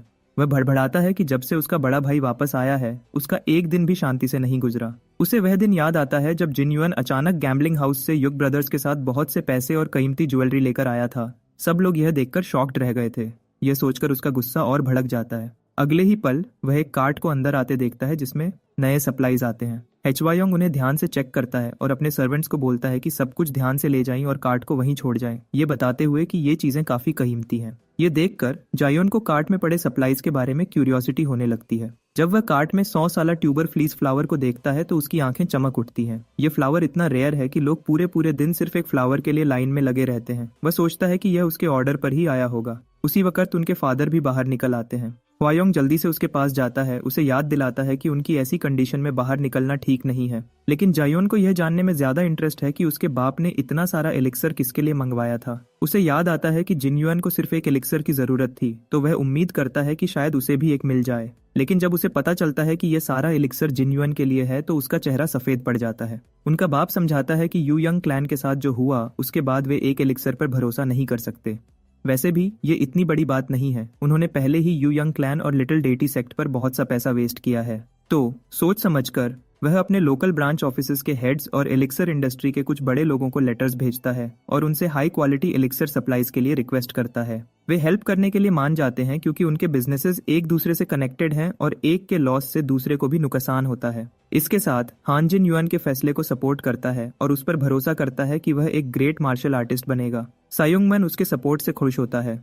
फिर अपने छोटे बेटे के उदास चेहरे को देखने के बावजूद वह कहता है कि उसे अपनी जिंदगी भर की कमाई को खर्च करने का सही तरीका मिल गया है। जायोन यह सब सुनकर गुस्से से भर जाता है। वह अपने बाप के सामने खड़ा हो जाता है और कहता है कि उसे भी एक एलिक्सर दिया जाए। उसका बाप उसे एक पल के लिए देखता है और फिर पूछता है कि क्या उसे सचमुच इसकी जरूरत है। जायोन को इस बात पर और भी गुस्सा आता है क्योंकि हर तरफ उसके बड़े भाई की तारीफें हो रही हैं। उसे लगता है कि उसके साथ नाइंसाफी हो रही है। वह समझ नहीं पाता कि जिन युआन को इतनी अटेंशन क्यों मिल रही है। उसके इस सवाल का जवाब शब्दों से नहीं बल्कि जिन युआन के एक्शन से मिलता है। वह बिजली की स्पीड से उसके पास से गुजरता है। जिन युआन अपनी पीठ पर पत्थर बांधकर उसके पास से गुजरता है तो उसकी फास्ट स्पीड की वजह से जायोन नीचे गिर जाता है। वह अपने भाई के हार्ड वर्क को देखता है। उसका चेहरा पसीने में भीगा होता है। जायोन यह सोचता है कि उसका बड़ा भाई, जिसकी बॉडी पहले से ही मजबूत है और जो पहले से ही इतना कॉन्फिडेंट है, अपने आप को बेटर करने के लिए कितनी एफर्ट कर रहा है। वह जमीन पर लेटकर एक लंबी सांस भरता है, अपनी तलवार की तरफ सोच में डूबकर देखता है। थोड़ी देर बाद वह अपने भाई की इतनी हार्ड ट्रेनिंग से इंस्पायर होकर जायोन एक ट्रेनिंग डमी पर अपनी सोर्ड आर्ट की प्रैक्टिस शुरू करता है। उसे याद आता है कि जिन युआन ने यू यंग हू के खिलाफ ऑफिशियल फाइट में कौन सा मूव इस्तेमाल किया था। कुछ देर ट्रेनिंग करने के बाद वह थककर गिव अप कर देता है। वह यह सोच सोचकर परेशान होता है कि आखिर जिन युआन ने वहां कौन सी स्किल इस्तेमाल की थी और मन ही मन उसे गाली देता है। अभी वह यह सोच ही रहा होता है कि जिन युआन अचानक उसके सामने आ जाता है और अपने बेचारे छोटे भाई को डरा देता है। घबराते हुए जायोन उसकी ट्रेनिंग के बारे में पूछता है। जिन युआन बताता है कि उसकी ट्रेनिंग खत्म हो गई है। जिन युआन ये देख चुका होता है कि उसका भाई क्या कर रहा था। वह अपनी तलवार उसे देता है और कहता है कि यू यंग हू के खिलाफ उसका किया गया मूव दोबारा देखे, साथ ही उसके भाई के स्किल्स की तारीफ भी करता है। शर्मिंदा होकर जायोन को एहसास होता है कि उसका भाई उसकी ट्रेनिंग देख रहा था। तलवार लेते हुए जायोन उठ खड़ा होता है और पूरे जोश के साथ डमी पर अटैक करता है। उसे अपने मूव पर घमंड होता है, लेकिन उसका कॉन्फिडेंस तुरंत टूट जाता है जब जिन युआन उसके मूव को बेकार कहता है। जायोन अब अपने भाई की तीखी जुबान से चिढ़कर उस पर ही झपट पड़ता है, लेकिन अगले ही पल जिन युआन का पंच उसकी तरफ आता है। वह उसे लगने ही वाला होता है कि जायोन आखिरी सेकंड में अपनी तलवार से उसे रोक देता है। फिर जिन युआन बताता है कि उसने कैसे यू यंग हू को तकरीबन बेहोश कर दिया था। फासला कम करके उसने यू यंग हू को बिल्कुल बेबस कर दिया, जिससे वह सिर्फ खुद को डिफेंड ही कर पाया। वह यह सब अपने छोटे भाई को पीटते हुए कह रहा होता है। जायोन उसे समझाने की कोशिश करता है कि वह लड़ने की बजाय बैठकर बात करते हैं, लेकिन जिन युआन, जो अपने भाई को ट्रेन करने के फुल मूड में है, उसकी एक भी नहीं सुनता। कोई चारा न देखकर जायोन फिर से अपनी तलवार पकड़ता है और उसके साथ ट्रेनिंग करने का फैसला करता है। जब वह अटैक के लिए आगे बढ़ता है तो जिन युआन गोस्ट की तरह वहां से गायब हो जाता है। ये देखकर जायोन शॉक्ड रह जाता है और एक पल बाद जिन युआन उसके पीछे से अचानक वार करता है, ये कहते हुए कि नॉर्मल लोग अपनी असली पावर तभी दिखाते हैं जब वे डरे हुए होते हैं। यह कहते हुए वह अपने हाथ को पंच मारने के लिए रेडी करता है, लेकिन जायोन को छूने से पहले ही रुक जाता है। डर के मारे जायोन वापस जमीन पर गिर जाता है। उसे लगता है कि शायद उसकी जान चली जाएगी। जिन युआन उसे समझाता है कि तलवारबाजी में स्लैश में वार करना सीधा तलवार घुसाने से ज्यादा बेटर होता है। वह कहता है कि यू यंग हू ने उसे एक वन हिट किल टेक्निक से मारने की कोशिश की थी, 3 फॉर्म सोर्ड स्टाइल ट्राई करके। इस टेक्निक में बहुत सावधान रहना चाहिए, इसलिए जिन युआन ने अपनी स्पीड को बहुत ध्यान से मेजर किया ताकि उस पर वार कर सके, वरना उस दिन वह खत्म हो जाता। अपने भाई से लड़ते हुए जिन युआन को यू यंग हू के साथ अपनी फाइट याद आती है। अगर जिन युआन के पास उसकी पास्ट लाइफ की पूरी पावर होती तो यू यंग हू जैसा बंदा उसकी तलवार निकालने से पहले ही खत्म हो जाता, लेकिन अभी उसके पास अपनी पुरानी बॉडी की आधी पावर भी नहीं है। उस समय वह फिस्ट किंग हुआ करता था, इस वजह से वह यू यंग हू के खिलाफ जीत का जश्न भी नहीं मना सका। उसकी सोच उन असैसिन्स की तरफ चली जाती है जिन्होंने उसे पास्ट लाइफ में मारा था, और उसे यह एहसास होता है कि वे उससे भी ज्यादा पावरफुल हैं। यह बात उसके जोश को और बढ़ाती है कि वह अपनी पिछली जिंदगी वाली पावर से आगे निकल जाएगा। उसकी सोच एक नौकरानी की आवाज से टूट जाती है, जो उसे बताती है कि एक गेस्ट आया है। उस गेस्ट के पास जाने से पहले जिन युआन अपने छोटे भाई के माथे पर एक आखिरी दफा मारता है। कहीं और एक ग्रुप में लोग जिन युआन के बारे में फैली अफवाहों के बारे में बातें कर रहे होते हैं, कहते हुए कि उस जैसा घटिया इंसान भी मार्शल आर्टिस्ट हो सकता है। ग्यू उंग, जो इस कहानी पर बिल्कुल यकीन नहीं करता, वह कहता है कि कल रात उसने जिन युआन को नशे में गैम्बलिंग हाउस जाते देखा था। वहां उसने जिन युआन को युग ब्रदर्स के साथ देखा, जो गैम्बलिंग हाउस से कीमती सामान लोड कर रहे थे। उसने तुरंत उसे पहचान लिया, लेकिन जब तक वह वॉशरूम से वापस आया, जिन युआन जा चुका था। जूजा रुआंग और सिमागुक कहते हैं कि वे खुद सच जानने यहाँ आए हैं। जब वे जिन युआन के कमरे का दरवाजा खोलते हैं तो देखते हैं कि वह युग ब्रदर्स के साथ अंदर ही है। उसकी स्ट्रॉन्ग मस्कुलर बॉडी देखकर वे जल्दी से दरवाजा बंद कर देते हैं और नौकरानी से पूछते हैं कि क्या ये सचमुच जिन युआन है या किसी मर्चेंट ग्रुप ने उसे अडॉप्ट कर लिया है। नौकरानी कंफर्म करती है कि यह सचमुच उनका छोटा मालिक जिन युआन ही है। वे लोग ये सुनकर अपने होश खो बैठते हैं। जिन युआन, जिसको उन्होंने अभी देखा, और वह निकम्मा प्लेबॉय जो 4 हेवनली किंग्स का हिस्सा था, ये लोग अपने दिमाग को इन दोनों में फर्क समझाने की कोशिश कर रहे होते हैं। उसी समय जिन युआन दरवाजा खोलता है और डर के मारे उन लोगों की जान ही निकल जाती है। वह शांति से नौकरानी को ऑर्डर देता है कि युग ब्रदर्स को खाना खिलाए और खास तौर पर बोलता है कि उन्हें ढेर सारा खाना दे क्योंकि वे बहुत खाते हैं। जब युग ब्रदर्स चले जाते हैं तो वह अपने पुराने क्रू की तरफ ध्यान देता है जिनकी क्लियरली फटी पड़ी थी। वह पूछता है कि वे यहाँ क्यों आए हैं। डर के मारे वे कुछ भी बोल नहीं पाते, वे बस अपनी सेफ्टी के लिए दुआ करते हैं। सीमा गुक, जूजा रुआंग, गू उंग और हमारा बंदा जिन युआन ने मिलकर एक ग्रुप बनाया होता है जिसे 4 हेवनली किंग्स कहते हैं, जिनका मेन मकसद है औरतों और शराब में डूबना। अब ये 4 पुराने फ्रेंड्स एक साथ बैठकर आखिरकार शांति से खाना खा रहे होते हैं। उन्हें देखते हुए जिन युआन को म्यूंगो याद आता है। उसने भी यही कहा था कि वह उसका फ्रेंड है, लेकिन ये बुद्धू अलग हैं। ये ज्यादातर शरारतों के पार्टनर्स हैं। इनकी दुनिया ऑलमोस्ट पूरी तरह औरतों और शराब के इर्द गिर्द घूमती है। जुरियम खामोशी तोड़ता है और जिन युआन से उसकी हालत पूछता है, जबकि गू उंग उसके मसल्स चेक करने में बिजी होता है। उन्हें यकीन नहीं होता कि जिन युआन सचमुच ट्रेनिंग कर रहा है। सीमा चुपके से उसके स्टाइल और फिजिक को ऑब्जर्व कर रहा होता है। वह सोचता है कि यह बदलाव सिर्फ ट्रेनिंग से नहीं आ सकता। जिन युआन सचमुच एक मार्शल आर्टिस्ट बन गया है। फिर वे लोग उससे पूछते हैं कि उसने ये मार्शल आर्ट्स का नॉलेज कहाँ से लिया, क्योंकि ऐसी स्किल्स खुद से सीखना इम्पॉसिबल है। जिन युएन उन्हें टालने के लिए कहता है कि बस उसकी किस्मत अच्छी थी। सीमागुक कहता है कि ये बिल्कुल लेजेंड जांग हू वाली कहानी जैसा लगता है जिसके बारे में उन्होंने सुना था। जुरियोंग बोलता है कि उसने तो पहली बार में जिन युएन को पहचाना ही नहीं था। अचानक से जिन युएन कहता है कि उनका दोस्त जिन युएन मर चुका है, जिससे सबके चेहरे का रंग उड़ जाता है। फिर भी कुछ उम्मीद के साथ जुरियोंग पूछता है कि अब उन्हें आगे क्या करना है। जिन युएन बात घुमाकर कहता है कि उसने एक कर्ज चुकाना है और इसके लिए वह यूनहुआ मर्चेंट ग्रुप को तैयार कर रहा है। अब उसका मकसद बेकार में इधर उधर भटकना नहीं, बल्कि और ज्यादा स्ट्रांग बनना है। जिऊ उंग और जुरियोंग शॉक्ड होकर आपस में चुपके से इस अचानक बदलाव के बारे में बात करते हैं, लेकिन सीमा का चेहरा थोड़ा सीरियस हो जाता है। उसे वह वक्त याद आता है जब जिन युएन ने बहाने से छुट्टी ली थी, लेकिन वह जानता था कि यह असल में यहाँ से निकाला जा रहा था। वह दिल से दुखी था, यह सोचकर कि उसका बाप इतना निराश था कि उसने जिन युएन को पैलेस से दूर भेज दिया। सीमा ने उस वक्त उसका हौसला बढ़ाया था, उसे तसल्ली दी थी और समय का सही फायदा उठाकर उसे खुद को बदलने के लिए मोटिवेट किया था। उस वक्त जिन युएन ने हंस के जवाब दिया था और सीमा के अलविदा बोलने से पहले खुद को बदलने का वादा किया था। वह समय याद करके सीमा दिल से अपने दोस्त को बेहतर इंसान बनने के लिए बधाई देता है। एक पल के लिए सब चुप हो जाते हैं, फिर सीमा से सहमत होते हैं और याद करते हैं जब जिन युएन चला गया था और उसके दोस्त गलत कामों में बिजी होने की वजह से उससे मिलने तक नहीं आए थे। उन्हें ऐसे लड़ते देख जिन युएन धीरे से स्माइल करता है। उसे एहसास होता है कि ये केयरलेस बुद्धू ही उसके असली दोस्त हैं। अपने दोस्तों के लिए शराब डालते हुए वह उनसे पूछता है कि अब जबकि वह बदल चुका है तो उनके चेंज होने के क्या प्लान्स हैं। इस पर सब नर्वस होकर बोलते हैं कि वे बदलने वाले नहीं हैं। फिर भी जश्न मनाते हुए वे खुश हैं कि कम से कम जिन युएन इस ग्रुप की बुरी कंपनी से निकलकर दुनिया का सामना करने के लिए बदल चुका है। एक दिन शराब पीने और हंसने के बाद उसके सब दोस्त चले जाते हैं और उसे खुशी से अलविदा कहते हुए याद दिलाते हैं कि अगर उसे कभी जरूरत पड़ी तो वह उन्हें बुला सकता है। वापस जाते हुए वे एक बार फिर जिन युएन के इस बड़े बदलाव के बारे में बात करते हैं और सीमा सजेस्ट करता है कि अब उसे भी घर चले जाना चाहिए। जुरियोंग उसका मजाक उड़ाते हुए कहता है कि शायद उसकी सगाई होने वाली है, लेकिन सीमा बस उससे कहता है कि घर जाओ और पढ़ाई करो। उनकी यह बकबक तब तक चलती रहती है जब तक वे थोड़ा और नशा करने के लिए स्वीट सेंट हाउस में रुकने का फैसला नहीं करते। इसी स्वीट सेंट हाउस में लिटिल डेटी सेक्ट का लीडर योमजी सांग यू यंग हू की मौत की खबर सुनकर गुस्से में भड़क जाता है। यू यंग क्लैन के लोग जिन युएन और उनके कैप्टन के बीच हुए ऑफिशियल फाइट के बारे में सब कुछ बताते हैं। जब सेक्ट लीडर पूछता है कि जिन युएन ने कौन सा हथियार इस्तेमाल किया तो वे जवाब देते हैं कि पुराना फिस्ट किंग सिर्फ अपने पंचेस से ही लड़ रहा था। यह सुनकर सेक्ट लीडर का गुस्सा और बढ़ जाता है। यू यंग क्लैन के लोग फिर से बदला लेने की जिद करते हैं,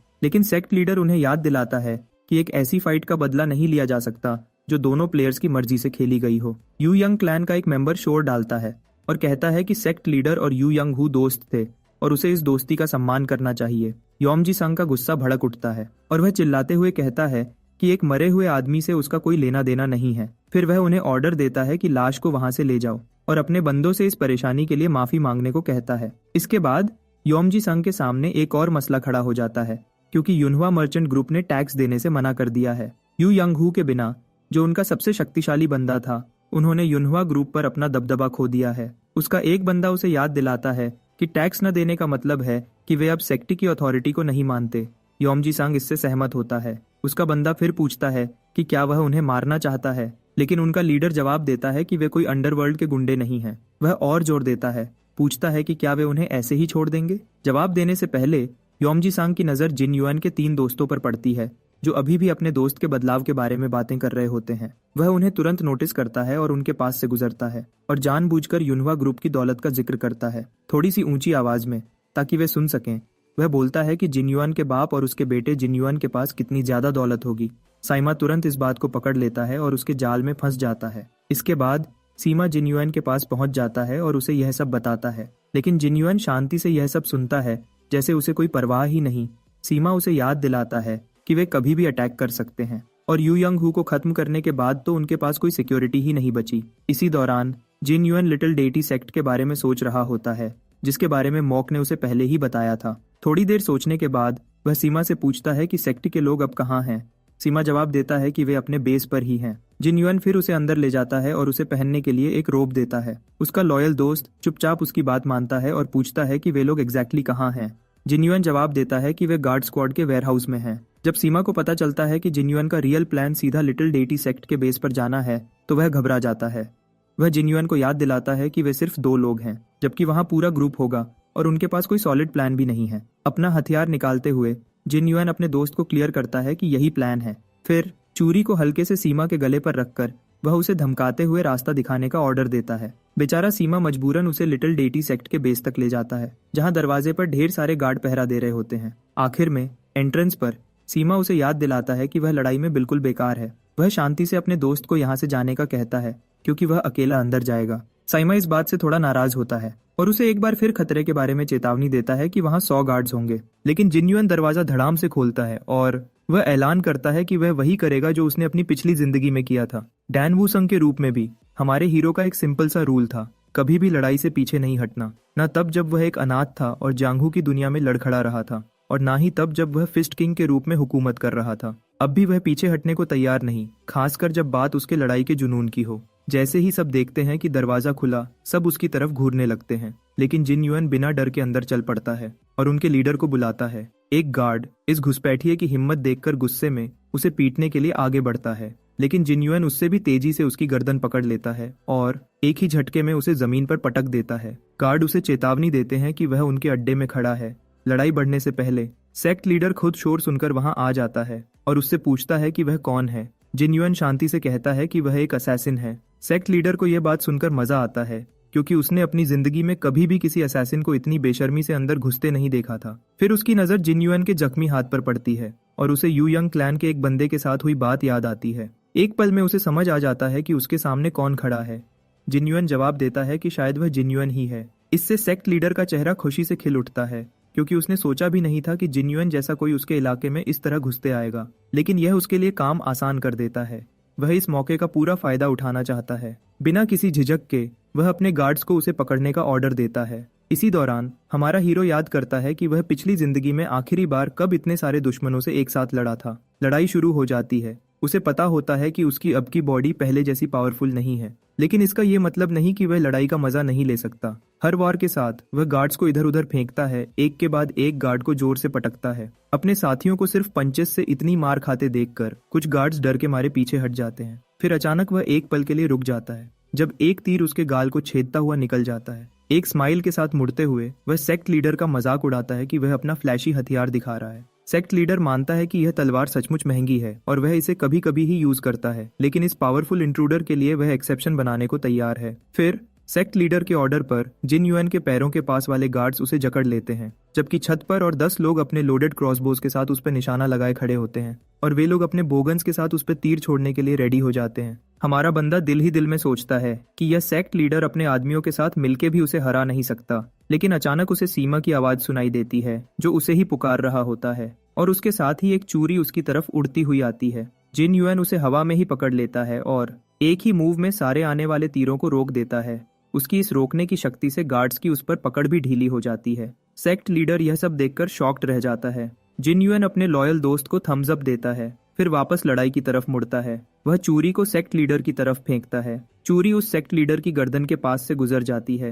गुस्से भरी आवाज में वह कहता है कि सेक्ट लीडर ही एक ऐसा शख्स है जिसके लिए वह अपने पंचेस की जगह चाकू यूज करने को तैयार है। अब हेल्पलेस होकर सेक्ट लीडर अपने बंदों को उसे मारने का ऑर्डर देता है, लेकिन उसके रिएक्ट करने से पहले ही जिन्युइन उस पर चढ़ जाता है। अपने हाथ तैयार करके वह डरपोक लीडर अपनी लवर को ह्यूमन शील्ड बनाने में देर नहीं करता। एक फास्ट कंट्रोल्ड स्ट्राइक में जिन्युइन उस आदमी को पंच मार देता है और साथ ही साथ उस औरत को सेफ तरफ खींच लेता है। वह उसे जल्दी से भागने को कहता है, फिर अपनी नजर वापस सेक्ट लीडर पर डालता है, जो अब एक कोने में अड़े जानवर की तरह डर रहा होता है। जिन्युइन के हर दुश्मन की तरह यह आदमी भी समझ जाता है कि यह यूनहवा मर्चेंट ग्रुप का वो नालायक वारिस नहीं हो सकता। सिर्फ एक प्रोफेशनल मार्शल आर्टिस्ट ही ऐसे लड़ सकता है। अपनी जान बचाने के लिए सेक्ट लीडर जिन्युइन को ढेर सारा पैसा ऑफर करता है, लेकिन वह अपनी बात पूरी भी नहीं कर पाता कि हमारा जिन्युइन उसे एक जोरदार पंच मार के जमीन पर गिरा देता है। सीरियस एक्सप्रेशंस के साथ जिन्युइन कहता है कि उसे ऐसे शख्स के पैसे नहीं चाहिए जिसके लिए पैसे की कीमत इंसानी जिंदगी से ज्यादा है। उसे पूरी तरह पीटने के बाद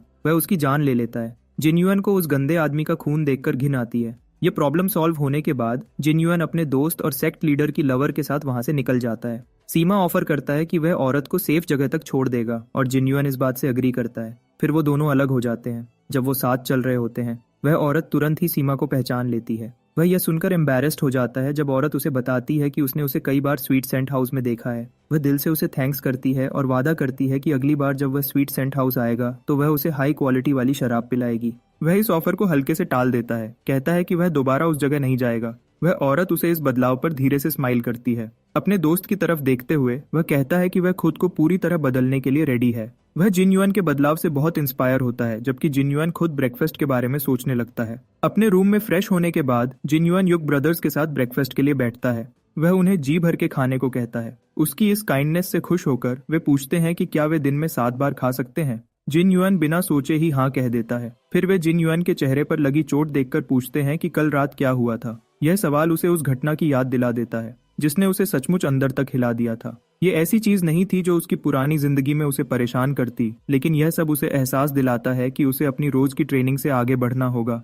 उसे अपने आप को और पावरफुल बनाना होगा, डिमोनिक फैक्शन से बदला लेने और युनहुआ मर्चेंट ग्रुप को स्ट्रॉन्ग करने के लिए। इसी वक्त उसे न्यूज मिलती है कि एक पार्सल आया है। उसे खोलते ही अंदर एक लेटर मिलता है। उस बॉक्स में गुओंग का लेटर होता है। लेटर में गुओंग मजाक में उसके स्ट्रॉन्ग होने की तारीफ कर रहा होता है, लेकिन यह भी लिखा होता है कि उसने कल रात सिर्फ एक ही ड्रिंक पिया। असल में गुओंग अपने बाप के कहने पर कुछ डिलीवर करने गया था, लेकिन भूल गया, तो अब उसने यह भेजा है। वह जिन युआन को गुड बाय कहते हुए लेटर एंड करता है और उसे याद दिलाता है कि उसे अपने इस बदमाश ग्रुप के लिए और स्ट्रॉन्ग बनना है। जब जिन युआन गिफ्ट बॉक्स खोलता है तो उसे कई 100 साल पुरानी ट्यूबर फ्लीस फ्लावर की रूट्स मिलती है। उसे जब पता चलता है कि ये हर्ब्स 500 साल पुराने हैं तो वह शॉक्ड हो जाता है। इसका मतलब है कि ये हर्ब्स उसकी लाइटनिंग 10 फेज आर्ट को 5th फेज तक ले जा सकती हैं। फिर वह एक और पाउच चेक करता है जिसमें एक बॉक्स होता है। उसके अंदर उसे टाइहो मर्चेंट ग्रुप का एक लेटर मिलता है जो उसके बाप के नाम दोस्ती के गिफ्ट के रूप में भेजा गया है। वह समझ जाता है कि उसके बाप ने जरूर अपने कनेक्शंस का इस्तेमाल करके टाइहो मर्चेंट ग्रुप से यह कीमती चीजें मंगवाई होंगी, जो सेंट्रल प्लेन्स के सबसे अमीर ग्रुप्स में से एक है। जब वह बॉक्स खोलता है तो उसकी आंखें एज्यूरेट एसेंस देखकर खुली की खुली रह जाती हैं, जो मार्शल आर्टिस्ट के लिए एक ट्रेजर से कम नहीं। ये लेजेंडरी नेचुरल वाइनबेरी, मून फ्लावर और 81,000 साला स्नो गिनसिंग की बाद सेकंड नंबर पर है। ये एलिक्सर इतना रेयर है कि मार्शल आर्टिस्ट इसके लिए जान भी दे सकते हैं। जब वह इसकी खुशबू सूंघता है तो उसे यकीन हो जाता है कि यह सचमुच एज्यूरेट एसेंस है, क्योंकि उसने पिछली जिंदगी में इसकी कुछ ड्रॉप्स चख रखी हैं। उसे समझ नहीं आता कि उसके फादर को यह एसेंस मिला कैसे। फिर बिना किसी झिझक के वह दोनों युग ब्रदर्स को एक एक ट्यूबर फ्लीस फ्लावर रूट फेंकता है और उन्हें ऑर्डर देता है कि जब तक वह अपनी एनर्जी सर्कुलेट करता है वे उसके रूम के बाहर पहरा दें। वह यह भी कहता है कि जब वह कमरे से बाहर आए तो वे ये रूट्स खा लें। एक युग ब्रदर अपने हाथ में रूट को क्यूरियोसिटी से देखता है। जिन युआन समझाता है कि यह चीज उन्हें और स्ट्रांग बनाएगी, लेकिन चेतावनी देता है कि इसे खो न दें क्योंकि यह बहुत कीमती है। एक ब्रदर यह सुनकर शॉक्ड हो जाता है, फिर बताता है कि उसके बाप ने ऐसे ही बहुत सारे एलिक्सर्स खरीदे थे सिर्फ जिन युआन के लिए।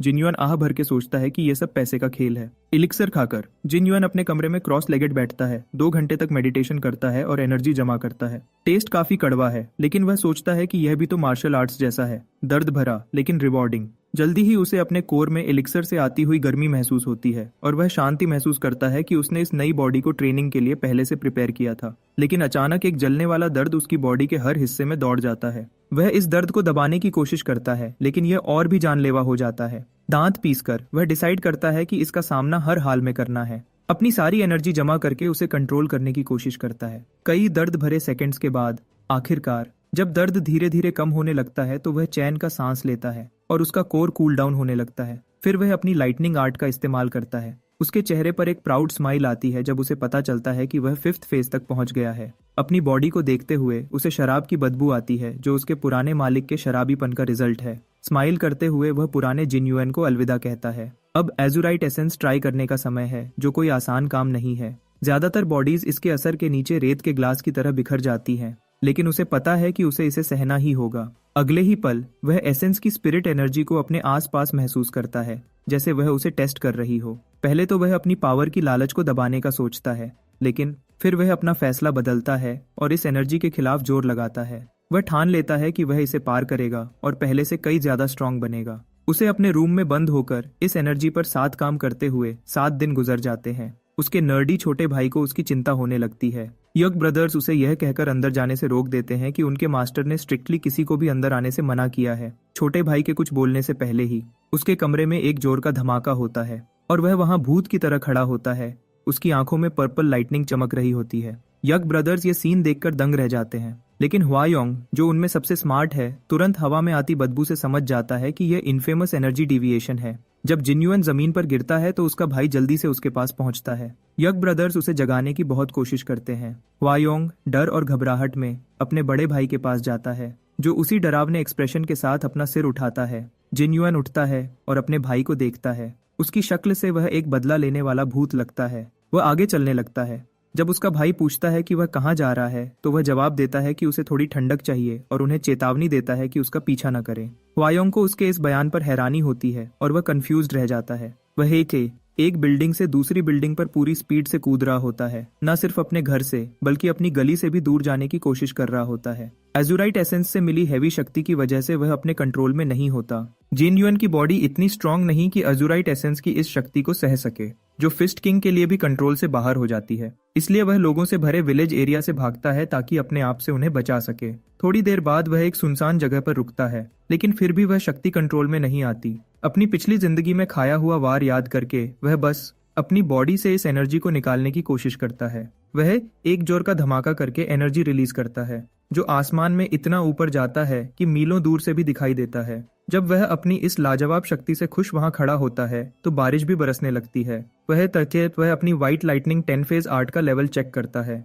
वह स्माइल करता है जब उसे पता चलता है कि वह इस एनर्जी की वजह से 8th लेवल पर पहुंच चुका है। जब वह शहर वापस आता है तो उसके कपड़े उसकी रिलीज की हुई एनर्जी की वजह से फटे हुए होते हैं। लोगों की घूरती हुई नजरों को नोटिस करते हुए वह कुछ नए कपड़े खरीदता है। जब वह दुकानदार से कपड़ों की कीमत पूछता है तो वह पैसे लेने से इनकार कर देता है। वह जो है जिन युआन को पहचान लेता है कि यह वही है जिसने यू यंग क्लैन और लिटिल डेटी सेक्ट जैसे बदमाश ग्रुप्स को हरा दिया और बाकी गुंडों को भगा दिया। वह अपने बच्चों की तरफ इशारा करता है और कहता है कि अब यह लोग भी यहाँ आराम से आ सकते हैं। यह उनकी तरफ से शुक्रिया है। बच्चे उसे एक छाता देते हैं और वह मुस्कुराते हुए उनका थैंक यू एक्सेप्ट करता है। बाहर वह आसपास के लोगों के शांति भरे चेहरों को देखता है और समझता है कि दुकानदार सही था। उसे कभी नहीं पता था कि उसकी फाइट का दूसरों पर इतना असर हुआ, लेकिन दुकानदार के शब्दों को याद करके और लोगों की स्माइल्स को देखकर उसे एक अजीब सी खुशी महसूस होती है जो उसे पसंद आती है। अचानक यह शांति एक जोर की चीख से टूट जाती है। वह आगे देखता है और कुछ लोगों को म्योंग हो का पीछा करते हुए देखता है। उसका पुराना दोस्त तुरंत उसे मुस्कुराते हुए मिलता है। अपने दुश्मन की तरफ देखते हुए वह मजाक में कहता है कि उसकी जिंदगी कितनी बिजी है। इसी दौरान मो यंग क्लैन के पैलेस में एम्परर असेंबली एक मीटिंग रखता है। डाको क्लैन का लीडर डाको मायंग बात शुरू करता है, जो मयंग बिन की तारीफ करता है कि उसने एम्परर असेंबली के सारे लीडर्स को इकट्ठा किया। मयंग बिन इस शुक्रिया को हल्के से टाल देता है और यू यंग क्लैन के लीडर यू यंग सींग के पास जाता है यू यंग हू की मौत के बारे में बात करने, जो हमारे हीरो के हाथों हुई। यू यंग लीडर यह सुनकर काफी एम्बैरेस्ड होता है, खासकर जब मा यंग बिन जिक्र करता है कि यू यंग हू एक प्रो मार्शल आर्टिस्ट था जो अक्सर यूनवा मर्चेंट ग्रुप के साथ उलझ जाता था। अब एम्परर असेंबली का हेड और नामगोंग क्लैन का लीडर उस पर हंस रहे होते हैं। यू यंग हू, जो एक समय पर सबसे स्ट्रॉन्ग मार्शल आर्टिस्ट में से एक था, उसके बारे में वे यह सोचने भी नहीं सकते थे कि वह एक यूनवा मर्चेंट ग्रुप के बंदे से हार गया। यू यंग क्लैन का लीडर उन्हें यकीन दिलाने की कोशिश करता है कि यू यंग हू को पहले ही क्लैन से निकाल दिया गया था, और साथ ही गुस्से में कहता है कि वह जिन युआन को सबक सिखाएगा ताकि वह उसके क्लैन की शक्ति को माने। इधर जिन युआन और उसके सेल्फिश दोस्त के पीछे खतरनाक गुंडों का ग्रुप पड़ा होता है। वे लोग मांग करते हैं कि जिन युआन म्योंग हो को उनके हवाले कर दे। जिन युआन को डाउनटाउन डिस्ट्रिक्ट के बेनाम किंग्स के बारे में बताते हुए म्योंग हो बताता है कि इन लोगों ने उसकी ऑक्शन बिजनेस के लिए रखी हुई बुक्स चुरा ली थी। फिर वह अपने पुराने दोस्त से उसके हाथों की हालत के बारे में पूछता है। अपने जख्मी हाथ दिखाते हुए म्योंग हो जोक करता है कि वह उनकी आवाज भी सुन सकता है। यह देखकर जिन युआन अंडरवर्ल्ड के गुंडों की तरफ मुड़ता है और उनसे कहता है कि म्योंग हो के हाथ ठीक होने के बाद उसे वापस कर दें। सब लोग जिन युआन की यह बात सुनकर उसके कॉन्फिडेंस पर हंसने लगते हैं कि वह उन गुंडों से इतनी शांति से बात कर रहा है। लेकिन जब जिन युआन उनकी इस फालतू बात का कोई जवाब नहीं देता तो उन्हें एहसास होता है कि यह कोई आम बंदा नहीं है, उसमें एक हीरो जैसा ऑरा है। फिर भी वे गुस्से में आकर उसे पीटने का फैसला करते हैं। एक गुंडा बाकी सबको रोकता है और आगे आता है। वह जिन युआन से पूछता है कि क्या उसे सचमुच उनकी असली पहचान का पता है। अगले ही पल वह उसे धमकाने वाला होता है, लेकिन उसे अपनी बात पूरी करने का मौका नहीं मिलता क्योंकि जिन युआन का एक जोरदार पंच उसे दूर दीवार में पटक देता है। सब लोग यह देखकर दंग रह जाते हैं। उनके चेहरों की परवाह न करते हुए जिन युआन शांति से उन्हें कहता है कि यहाँ से भागो क्योंकि उसे कुछ खाना है, वरना भूख की वजह से वह उन्हें मार डालेगा। बेहतर है वे किसी और दिन आए। वह यह भी कहता है कि वह या म्योंग हो बाद में एक दूसरे को फाइट के लिए ढूंढ लेंगे।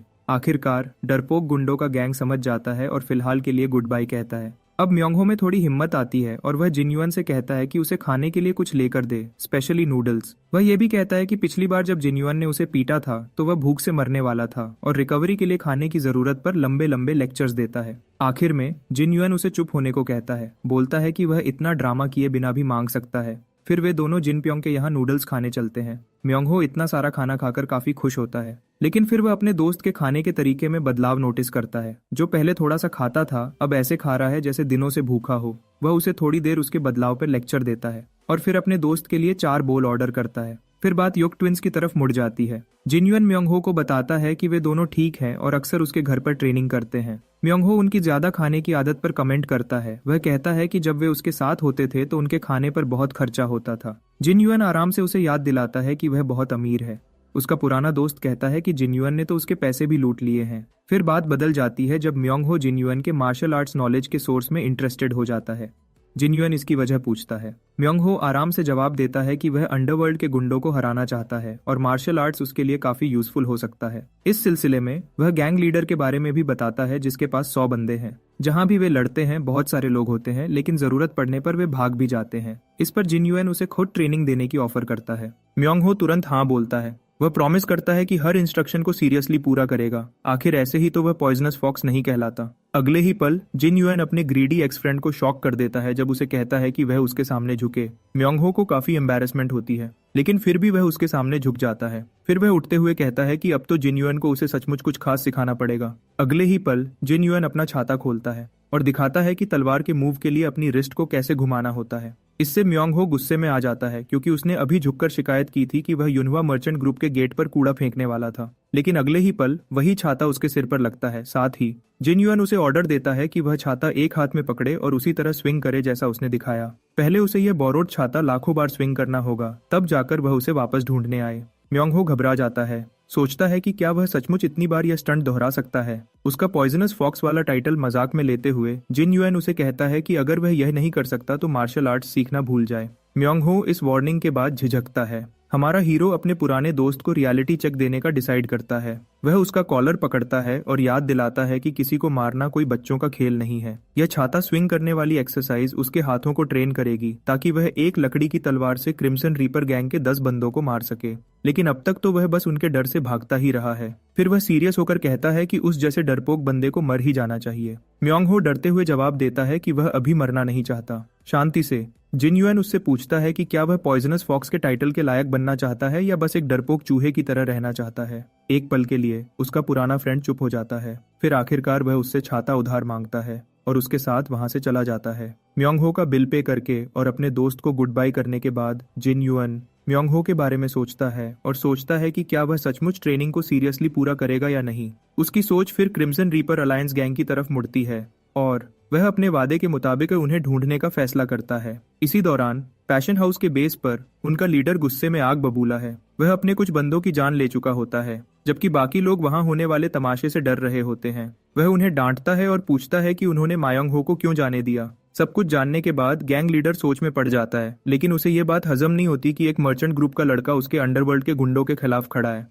उसका एक बंदा समझाता है कि जिनयुन कोई ऐसे वैसे मार्शल आर्ट्स का मास्टर नहीं है। कुछ लोग तो कहते हैं कि वह यंगहुआ रीजन का सबसे पावरफुल आदमी है, लेकिन अपने मास्टर के चेहरे का एक्सप्रेशन देखकर वह अपनी बात पूरी नहीं करता। लीडर बाकी सबको ऑर्डर देता है कि वे अपने ग्रुप के साथ म्योंगहो और जिनयुन दोनों को ढूंढें। वह सीरियस होकर कहता है कि वह दोनों को मरा हुआ देखना चाहता है। इधर जिनयुन भी क्रिम्सन रीपर अलायंस और उसके लीडर के बारे में पूछताछ कर रहा होता है। यग ब्रदर्स में से एक उसे बताता है कि यह गैंग अपने दुश्मनों को टुकड़े टुकड़े करने के लिए फेमस है। अब तक इन्होंने नोपियोस सेक्ट, हॉर्न सेक्ट जैसे कई बड़े लीडर्स को खत्म किया है। ऐसा करने के बाद वे युक्वान रीजन के छोटे ग्रुप्स को अपने साथ मिलाता है, जिससे उसका गैंग और बड़ा हो जाता है। इस वजह से युक्वान एरिया के सारे बिजनेसेस और एस्टैब्लिशमेंट्स को क्रिम्सन रीपर अलायंस को हमेशा पैसे देने पड़ते हैं, चाहे वह कैसा भी बिजनेस क्यों ना हो। वे म्योंगहो के पीछे इसी पैसे के लिए पड़े हैं। जिनयुन फिर बताता है कि गैंग ने उसके फ्रेंड के ऑक्शन हाउस पर कब्जा कर लिया है। यग ब्रदर्स इससे अग्री करते हैं, कहते हैं कि यह काम सिर्फ गैंग वालों का ही हो सकता है। ये सब जानने के बाद जिनयुन समझ जाता है कि उसे इस गैंग को ढूंढना ही होगा, वरना जब उन्हें उसकी पहचान पता चलेगी तो उसका युनहवा मर्चेंट ग्रुप भी इस झमेले में फंस जाएगा। इसी दौरान युक्वान के शॉपिंग एरिया में पैशन हाउस के अंदर मैडम अपने बंदे को कुछ इंस्ट्रक्शंस दे रही होती है। अचानक एक जोर की चीख सुनाई देती है। वे तुरंत लड़की के पास भागते हैं। एक एस्कॉर्ट मैडम को बताता है कि लड़की क्रिम्सन रीपर अलायंस के लीडर के साथ थी, लेकिन फिर वे एक और लड़की के बारे में चिंता करते हैं जो अभी भी लीडर के साथ अंदर है। लड़की की हालत देखकर मैडम अपने बंदे को कहती है कि उसे रूम में रेस्ट करने के लिए ले जाओ, जबकि वह नए गेस्ट को चेक करने जाती है। साथ ही वह अपने बैंडन को ऑर्डर देती है कि क्रिम्सन रीपर के लीडर को डिस्टर्ब न करें। जोंगवा फिर अपने नए गेस्ट के पास जाती है, जो और कोई नहीं बल्कि हमारा जिन युआन ही है। वह उसकी खुशामद करने की कोशिश करती है, लेकिन जिन युआन सीधा क्रिम्सन रीपर के लीडर के बारे में पूछता है। जोंगवा पूछती है कि क्या उसने कोई अपॉइंटमेंट ली है, मगर वह सीधा पूछता है कि क्या लीडर ऊपर है। जोंगवा झिझकती है, उसकी पहचान के बारे में सोचती है, लेकिन फिर बता देती है कि लीडर ऊपर ही है। जब वह ऊपर जाता है तो वह जोंगवा को चेतावनी देता है कि बाकी सबको वहां से हटा दे, क्योंकि वह लीडर से मिलने जा रहा है। ये देखकर कि एक और लड़की अभी भी अंदर है, वह उसे लीडर की खतरनाक पावर के बारे में चेतावनी देने की कोशिश करती है, लेकिन जिन युआन पर कोई असर नहीं होता और वह आगे बढ़ता है। लीडर के ग्रुप के सामने गार्ड उसे चेतावनी देते हैं कि यह रिस्ट्रिक्टेड एरिया है, लेकिन वह चलता रहता है। जब एक गार्ड उसे रोकने की कोशिश करता है तो जिन युआन उसे ऐसे पीछे फेंकता है जैसे वो कोई चीज ही ना हो। क्रिम्सन रीपर अलायंस के बाकी गार्ड लड़ने के लिए तैयार हो जाते हैं, पूछते हैं कि क्या यह बंदा जानता भी है कि वे कौन है। वह शांति से एक बार फिर उनके लीडर का पता पूछता है। आसपास के सब लोग क्रिम्सन रीपर अलायंस के ही लग रहे होते हैं, क्योंकि एक बड़ी तादाद में लोग उसकी तरफ तेजी से बढ़ते हैं। साफ दिखाई देता है कि वे उसे मारना चाहते हैं। दूसरी तरफ जिन युआन शांति से कहता है कि उसका भी उन्हें मारने का ही प्लान है। एक बंदा तलवार लेकर उस पर अटैक करता है, लेकिन जिन युआन उसे सिर से पकड़कर दूर फेंक देता है। एक और गुंडा उसकी तरफ दौड़ता है, लेकिन वह उसके अटैक को रोक देता है और उसके अपने हथियार से ही उसकी जान ले लेता है। वह एक कमरे का दरवाजा तोड़ देता है, लेकिन यह वह कमरा नहीं होता। वह चीख कर बोलता है कि अब क्या उसे लीडर को ढूंढने के लिए हर दरवाजा तोड़ना पड़ेगा। बिना किसी झिझक के वह इस फ्लोर के हर दरवाजे को तोड़ता चला जाता है, लेकिन लीडर किसी में भी नहीं मिलता। वह डिसाइड करता है कि उसे नेक्स्ट फ्लोर पर ढूंढना होगा। थोड़ी देर बाद 5वें फ्लोर पर लीडर अपने रूम में बैठा होता है जब अचानक दरवाजा टूटकर खुल जाता है। उसका एक बंदा तुरंत बताता है कि यह कोई और नहीं बल्कि वही मर्चेंट ग्रुप का लड़का है जिसे वे ढूंढ रहे हैं। लीडर भी बाहर के हंगामे को नोटिस करता है और आराम से पूछता है कि क्या जिन युआन अपने दोस्त का कर्ज चुकाने आया है, लेकिन जिन युआन शांति से कहता है कि लीडर काफी ऊंचे फ्लोर पर बैठा है। लीडर पूछता है कि क्या वह उसके बैंडन की वेलकम पार्टी से लड़ते हुए ऊपर चढ़ने से डर रहा है। हमारा हीरो आगे बढ़ता है, शांति से कहता है कि ऐसे स्टंट्स करना तो उसकी स्पेशलिटी है। जब वह लीडर के सामने आता है तो ये बदमाश उसके सामने एक जायंट लगता है। ये सो कॉल्ड जायंट हाइट का फर्क देखकर स्माइल करता है, कहता है कि उसकी स्पेशलिटी लोगों को ऊपर से नीचे देखना है। उसकी घमंडी शक्ल देखकर जिन युआन समझ जाता है कि यह एक टिपिकल अंडरवर्ल्ड का गुंडा है, इतना बुरा कि उसे इसे पीटने का कोई पछतावा नहीं होगा। इस वजह से उसे ऐसे गुंडों से लड़ने में मजा आता है। अगले ही पल वह लीडर के पीछे एक लड़की को देखता है जिसकी बॉडी खून से सनी हुई थी। लीडर उसकी नजर फॉलो करता है और घमंड से कहता है कि उसे अपनी शक्ति पर कंट्रोल नहीं रहा। हमारा बंदा ऐसे घटिया इंसान पर इतना गुस्सा होता है और उसे लगता है कि ये कभी नहीं सुधरेगा। वह लीडर से कहता है कि लड़की को जाने दे, साथ ही दिमाग में सोचता है कि इसे कैसे खत्म करना है। उसकी आंखों में आग देखकर लीडर कहता है कि हर कोई जो उसे खत्म करने आता है उसकी आंखों में यही जोश होता है, लेकिन आखिर में वह उन्हें अपने हाथों से टुकड़े टुकड़े कर देता है। इसी दौरान बाहर के लोग खतरे से बचने के लिए भाग दौड़ कर रहे होते हैं। एक बंदा चिल्लाता है कि कोई पागल पैशन हाउस को तबाह करने की कोशिश कर रहा है। ये पागल हमारा बंदा नहीं बल्कि उसका बचपन का दोस्त है, जो अपना छाता स्विंग करता हुआ सबको भगा रहा होता है। उसने आखिरकार छाता 4 बार स्विंग किया है, लेकिन वह परेशान है क्योंकि उसने अभी भी 1000 स्विंग्स का टास्क पूरा नहीं किया। वह फिर से गिनती शुरू करता है। अचानक उसे पीछे एक जोरदार धमाका सुनाई देता है। जब वह पीछे देखता है तो वह सोचता है कि क्या यह उसके दोस्त का काम है। दूसरी तरफ जिन युआन लीडर को इतनी जोर से लात मारता है कि वह दीवार तोड़ता हुआ बिल्डिंग के बाहर निकल जाता है। लीडर जिन युआन को देखता है। जिन युआन खड़े रहने के बजाय उसके पीछे कूदता है और ग्रेसफुली उसके सामने लैंड करता है। पीटने के बावजूद क्रिम्सन रीपर जिन युआन का सामना करने के लिए वापस खड़ा होता है। वह अपने बंदे से एक हथियार लेता है और पूरी पावर के साथ उस पर वार करता है। वह अपना हथियार जिन युआन की तरफ फेंकता है, लेकिन जिन युआन कूदते हुए उसे रोक देता है। वह फिर से कोशिश करता है, लेकिन इस बार जिन युआन शांति से चेन पकड़ लेता है, जबकि हिल्ट अभी भी लीडर के हाथ में होता है। इससे क्रिम्सन रीपर को हमारे बंदे की पावर का अंदाजा लगाने का मौका मिलता है, जो उसके बराबर होती है। इसलिए वह हथियार छोड़ देता है और अपनी रिबाउंड फोर्स के साथ जिन युआन को खत्म करने के लिए उसकी तरफ दौड़ता है। उसे यकीन था कि जिन युआन इस अटैक को नहीं रोक पाएगा। इस स्टाइल को देखकर हमारा इंटेलिजेंट जिन युआन तुरंत पहचान जाता है कि यह मीटियर हैमर और फिस्ट टेक्निक है। उसकी क्लीन फाइटिंग स्टाइल को देखकर वह यह भी समझ जाता है कि इस बंदे को किसी ट्रेडिशनल मार्शल आर्टिस्ट ने सिखाया होगा, लेकिन लीडर उसे हल्के में लेता है। जिन युआन तो फिस्ट किंग है, जो आसानी से अपने दुश्मन के अटैक को रोक देता है। अगले ही पल वह उसके पेट में एक जोरदार पंच मारता है, जिससे लीडर के मुंह से चीख निकलती है। वैसे कहता वह अपने जख्मी पेट को देखता है। लीडर तुरंत जिन युआन के फिस्ट ट्रेंड स्टाइल को पहचान जाता है और खुद को एक प्रॉपर फाइट के लिए रेडी करता है। जब वह जिन्युआन के टुकड़े करने के लिए आगे बढ़ता है तो उसके मसल्स शक्ति से कांपते हुए होते हैं, लेकिन जिन्युआन उसकी गर्दन पकड़ लेता है और बिना किसी एफर्ट के उसे जमीन पर पटक देता है। लीडर समझ नहीं पाता कि यह आदमी उसे कैसे हरा रहा है, जबकि वह अपनी पूरी ताकत लगा रहा है। अब जिन्युआन उसका मुंह पकड़ता है और लीडर का वही ताना उस पर ही फेंकता है कि अब वह जिन्युआन को ऊपर से देख रहा है। फिर वह अपनी व्हाइट लाइटनिंग आर्ट का सेकंड स्टेज शुरू करता है, लीडर का चेहरा पकड़े हुए, जो अब दर्द से चीख रहा होता है। हर गुजरते पल के साथ वह अपनी आर्ट को अगले स्टेज पर ले जाता है, यहाँ तक कि वह 5th फेज तक पहुंच जाता है। क्रिम्सन रीपर अलायंस के बंदे अपने बॉस को तड़पते और चीखते देख सोच रहे होते हैं कि क्या उन्हें मदद के लिए आगे बढ़ना चाहिए, लेकिन उनके चेहरों पर डर साफ दिखाई देता है जो उन्हें रोक रहा होता है। उनमें से एक व्हाइट लाइटनिंग 10 फेज आर्ट की टेक्निक पहचान जाता है। जब जिन्युआन अपना काम खत्म करता है, सब लोग दंग रह जाते हैं जब वे देखते हैं कि जहां उनका लीडर था वहां अब सिर्फ राख बची है। वह खड़ा होता है, वह खतरनाक नजर से क्रिम्सन रीपर ग्रुप को देखता है और पूछता है कि किसने उन्हें हक दिया कि वे कमजोर लोगों की मेहनत की कमाई से टैक्स और ट्रिब्यूट वसूल करें। फिर वह उन्हें चैलेंज करता है कि अगर वे अपनी पावर दिखाना चाहते हैं तो पहले उसके सामने आएं।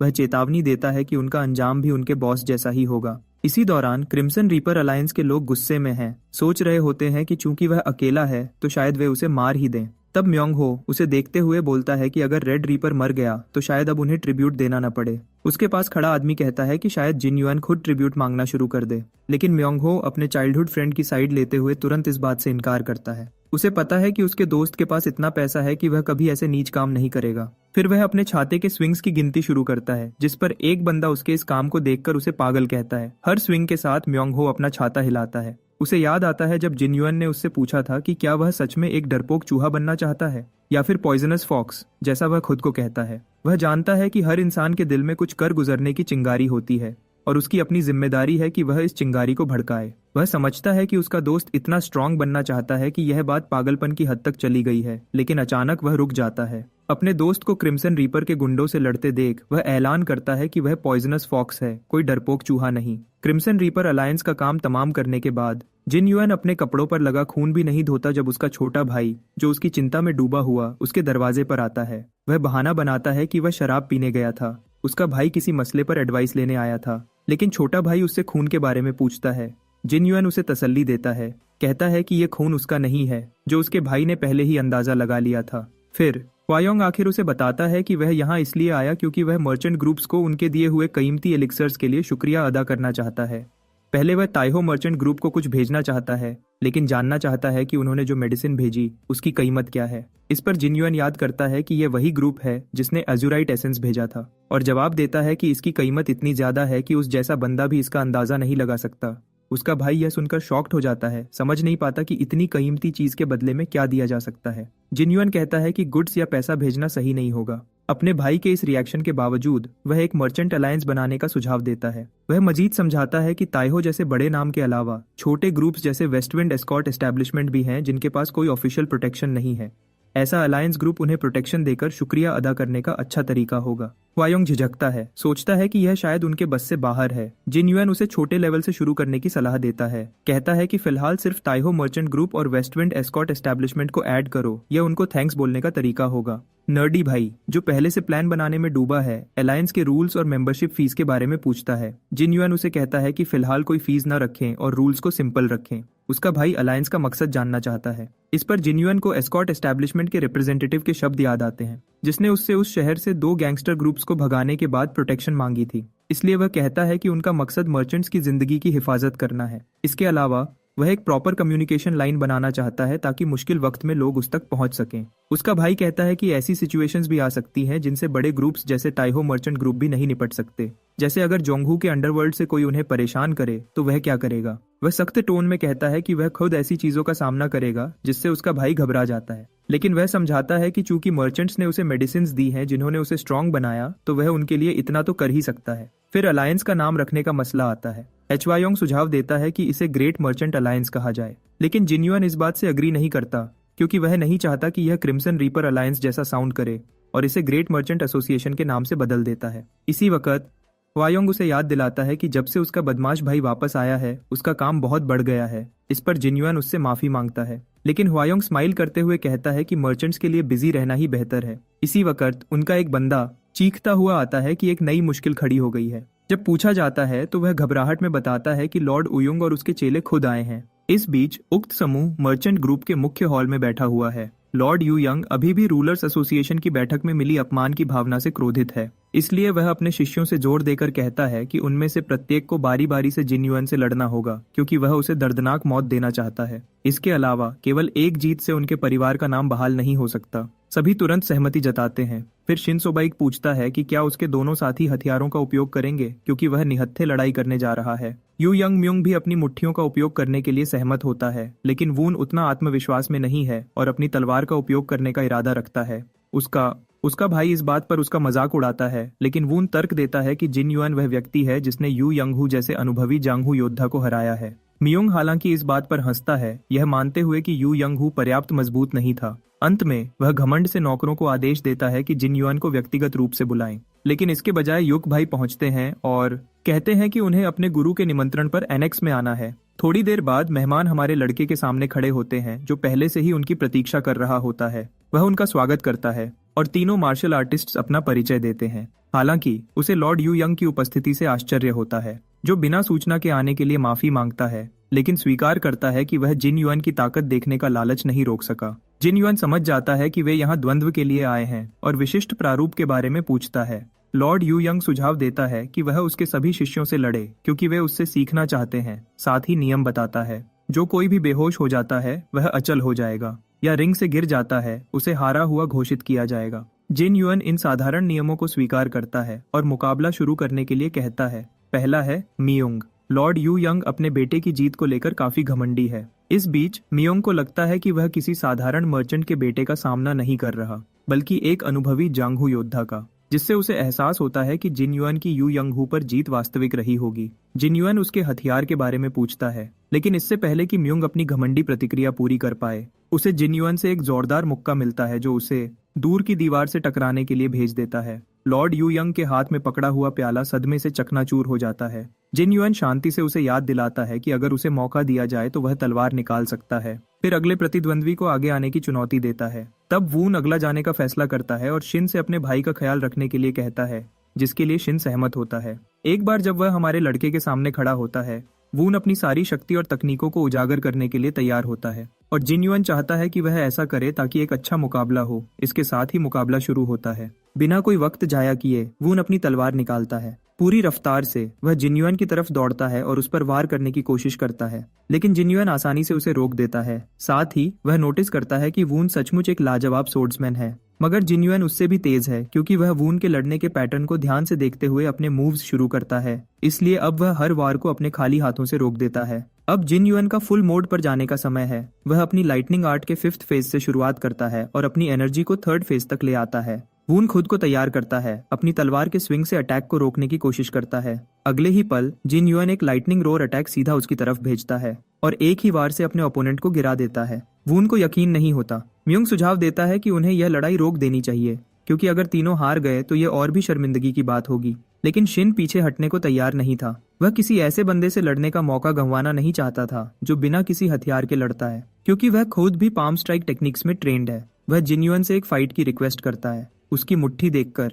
जिन युआन सचमुच एक स्किल्ड बंदे से लड़ने के लिए एक्साइटेड हो जाता है। इसके साथ ही दोनों वॉरियर्स एक दूसरे से टकराते हैं। ये क्लैश थोड़ी देर तक चलता है। शिन वार करता है और जिन युआन उसे रोकता है। शिन को गुस्सा आता है कि जिन युआन अब तक सिर्फ खुद का बचाव ही कर रहा है। पक्का इरादा करके वह अपना अल्टीमेट अटैक छोड़ने का फैसला करता है और देखना चाहता है कि जिन युआन इसे कैसे रोकेगा। वह अपना व्हर्लविंड व्हील क्रशिंग पाम स्ट्राइक छोड़ता है। एक छोटा सा तूफान जिन युआन की तरफ बढ़ता है। जिन युआन इस इंप्रेसिव मूव पर खुश हो जाता है, लेकिन कहता है कि यह काफी बड़ा है।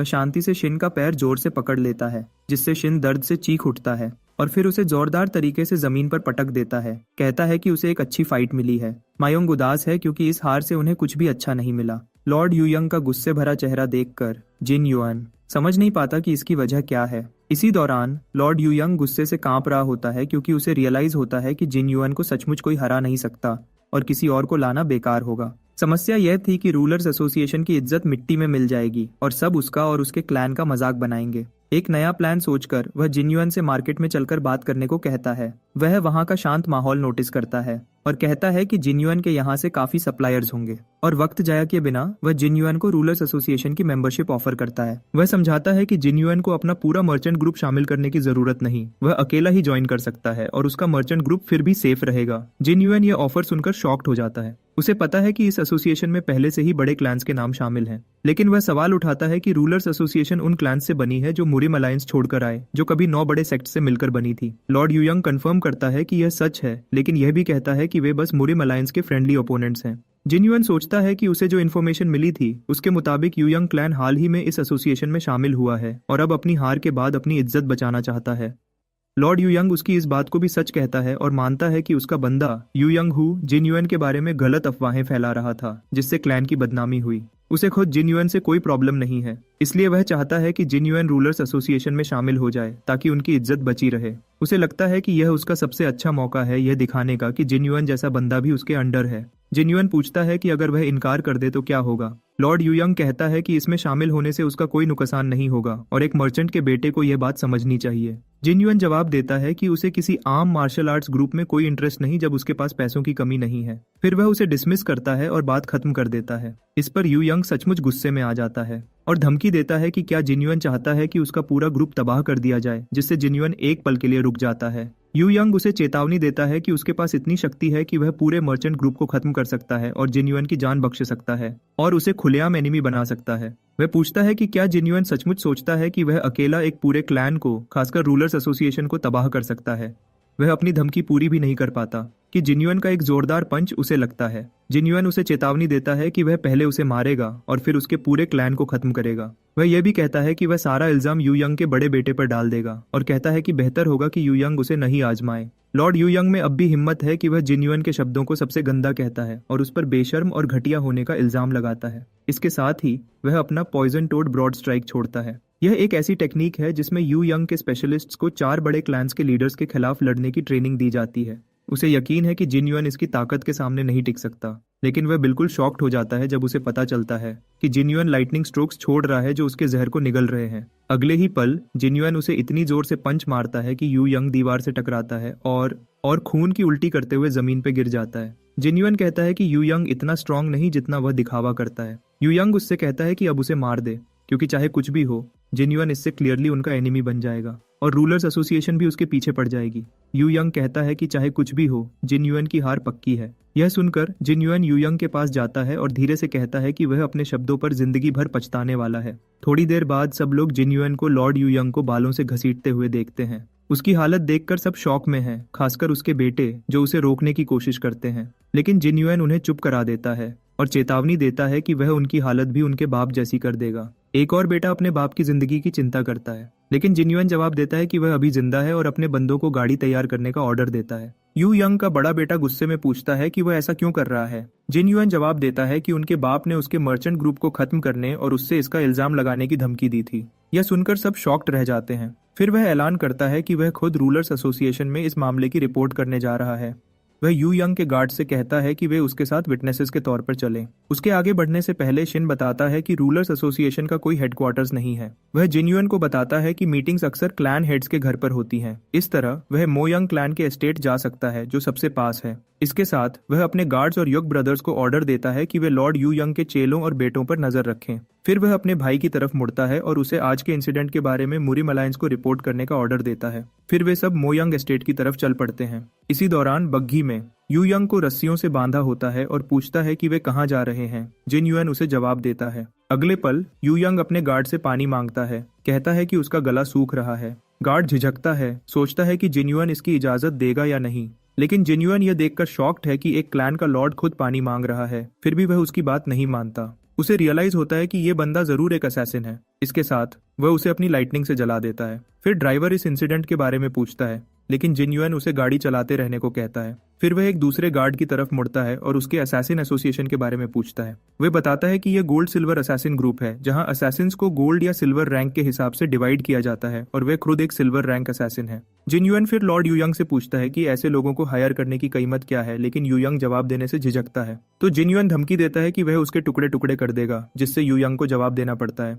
वह कहता है कि उसने उनके लिए 800 न्यांग दिए, जो उनके नॉर्मल रेट से काफी ज्यादा है। लेकिन जिन्युअन कहता है कि ये उसकी जिंदगी के लिए काफी नहीं था, क्योंकि असैसिन ग्रुप का लीडर उसे मारने वाला था जब वे पूरे मर्चेंट ग्रुप को खत्म करता।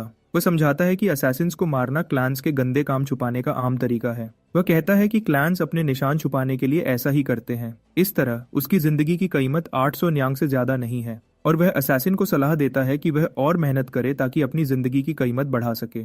जिन्युअन अपना टोन बदलता है, कहता है कि जो लोग पैसे के लिए जान लेते हैं उन्हें इंसान कहलाने का कोई हक नहीं, और वह असैसिन के जिंदगी के मकसद पर तालियां बजाकर मजाक उड़ाता है। फिर वह आराम से कहता है कि उनके तीनों असैसिन्स के ग्रुप में अब एक जख्मी है और एक मर चुका है। थोड़ी देर बाद वे मोयंग एस्टेट पहुंच जाते हैं। सब लोग लॉर्ड यूयंग को पहचान लेते हैं और जिन्युअन की पहचान और सिचुएशन के बारे में क्यूरियस होते हैं। आखिर में मोयंग क्लैन का लीडर मोयंग बिन आता है और यूयंग की हालत के बारे में पूछता है। फिर वह जिन्युअन की तरफ मुड़ता है और अपना इंट्रोडक्शन देता है। जिन्युअन भी अपना इंट्रोडक्शन देता है, लेकिन उसे समझ नहीं आता, क्योंकि जब उसने लास्ट टाइम देखा था तो मो यंग चू क्लैन का लीडर था। मो यंग बिन पूछता है कि जिन्युअन लॉर्ड यू यंग को एक क्रिमिनल की तरह घसीटकर क्यों लाया है। जिन्युअन जवाब देने को तैयार होता है और पूरी सिचुएशन समझाता है। बिन के एक बंदे का कहना है कि यह एक गंभीर मामला है, खासकर जब मुरिम अलायंस को इसकी खबर लगेगी, लेकिन बिन उसे रोकता है और जिन्युअन से पूछता है कि वह इस मामले को डायरेक्टली उसके पास क्यों लाया। वह कहता है कि उसे शक है कि जिन्युअन रूलर्स एसोसिएशन के खतरे को पूरी तरह समझता है, इसलिए उसे लगता है कि जिन्युअन सच को पहले से दिखाने आया है। फिर जिन्युअन पूछता है कि बिन इस प्रॉब्लम से निपटने का क्या प्लान बनाएगा, क्योंकि यह आखिर में उस पर ही आएगा। बिन सोचता है कि असली जवाब यह है कि खतरे को खत्म कर दिया जाए, लेकिन यू यंग जैसे किसी का कत्ल आसानी से पूरे यू यंग क्लैन को उसका दुश्मन बना सकता है और साथ ही मुरिम अलायंस की नजरों में भी ला सकता है। इसी वक्त यू यंग बिन पर चीखने लगता है, कहता है कि यह सब उसकी वजह से हुआ, उसके मजाक ने उसे यह सब करने पर मजबूर किया। फिर वह उससे अपनी मदद करने के लिए कहता है और प्रॉमिस करता है कि वह बदले में कुछ भी करेगा। बिन उसे एक थप्पड़ मारकर गिरा देता है और कहता है कि यू यंग में अब कोई शर्म नहीं बची। फिर वह अपने बंदों को ऑर्डर देता है कि असैसिन्स को अरेस्ट कर लो, लेकिन उन्हें जिंदा रखो और उन पर नजर रखो। इसके बाद वह यू यंग के सब ड्रामा के लिए माफी मांगता है और भरोसा देता है कि रूलर्स एसोसिएशन अब यू यंग क्लैन को सपोर्ट नहीं करेगी। फिर वह जिन्युअन को साथ खाना खाने का इन्विटेशन देता है और जिन्युअन मान जाता है। थोड़ी देर बाद दोनों के सामने खाना रखा जाता है और जिन्युअन जी भरकर खाता है। इसी दौरान बिन समझ नहीं पाता कि जिन्युअन जैसा बंदा जिसने यू यंग क्लैन के लीडर को हरा दिया कैसे एग्जिस्ट कर सकता है। उसे टेस्ट करने के लिए वह पूछता है कि जिन्युअन इस मामले को सुलझाने के लिए क्या प्लान बनाएगा, क्योंकि चाहे कुछ भी हो वह यू यंग को मार नहीं सकता, बल्कि एक समझदारी वाला तरीका निकालना होगा। जिन्युअन उल्टा उससे उसका प्लान पूछता है, तो बिन अपना प्लान बताना शुरू करता है कि वह यू यंग को मुरिम अलायंस के पास भेजेगा, जिससे वह यू यंग के काम से छुटकारा पा सके और जिम्मेदारी यू यंग क्लैन पर डाल दी जाए। इसके अलावा अपनी इज्जत बचाने के लिए रूलर्स एसोसिएशन कोई भी नुकसान उठाने को तैयार है और उसे यकीन है कि बाकी क्लैन लीडर्स भी इससे अग्री करेंगे।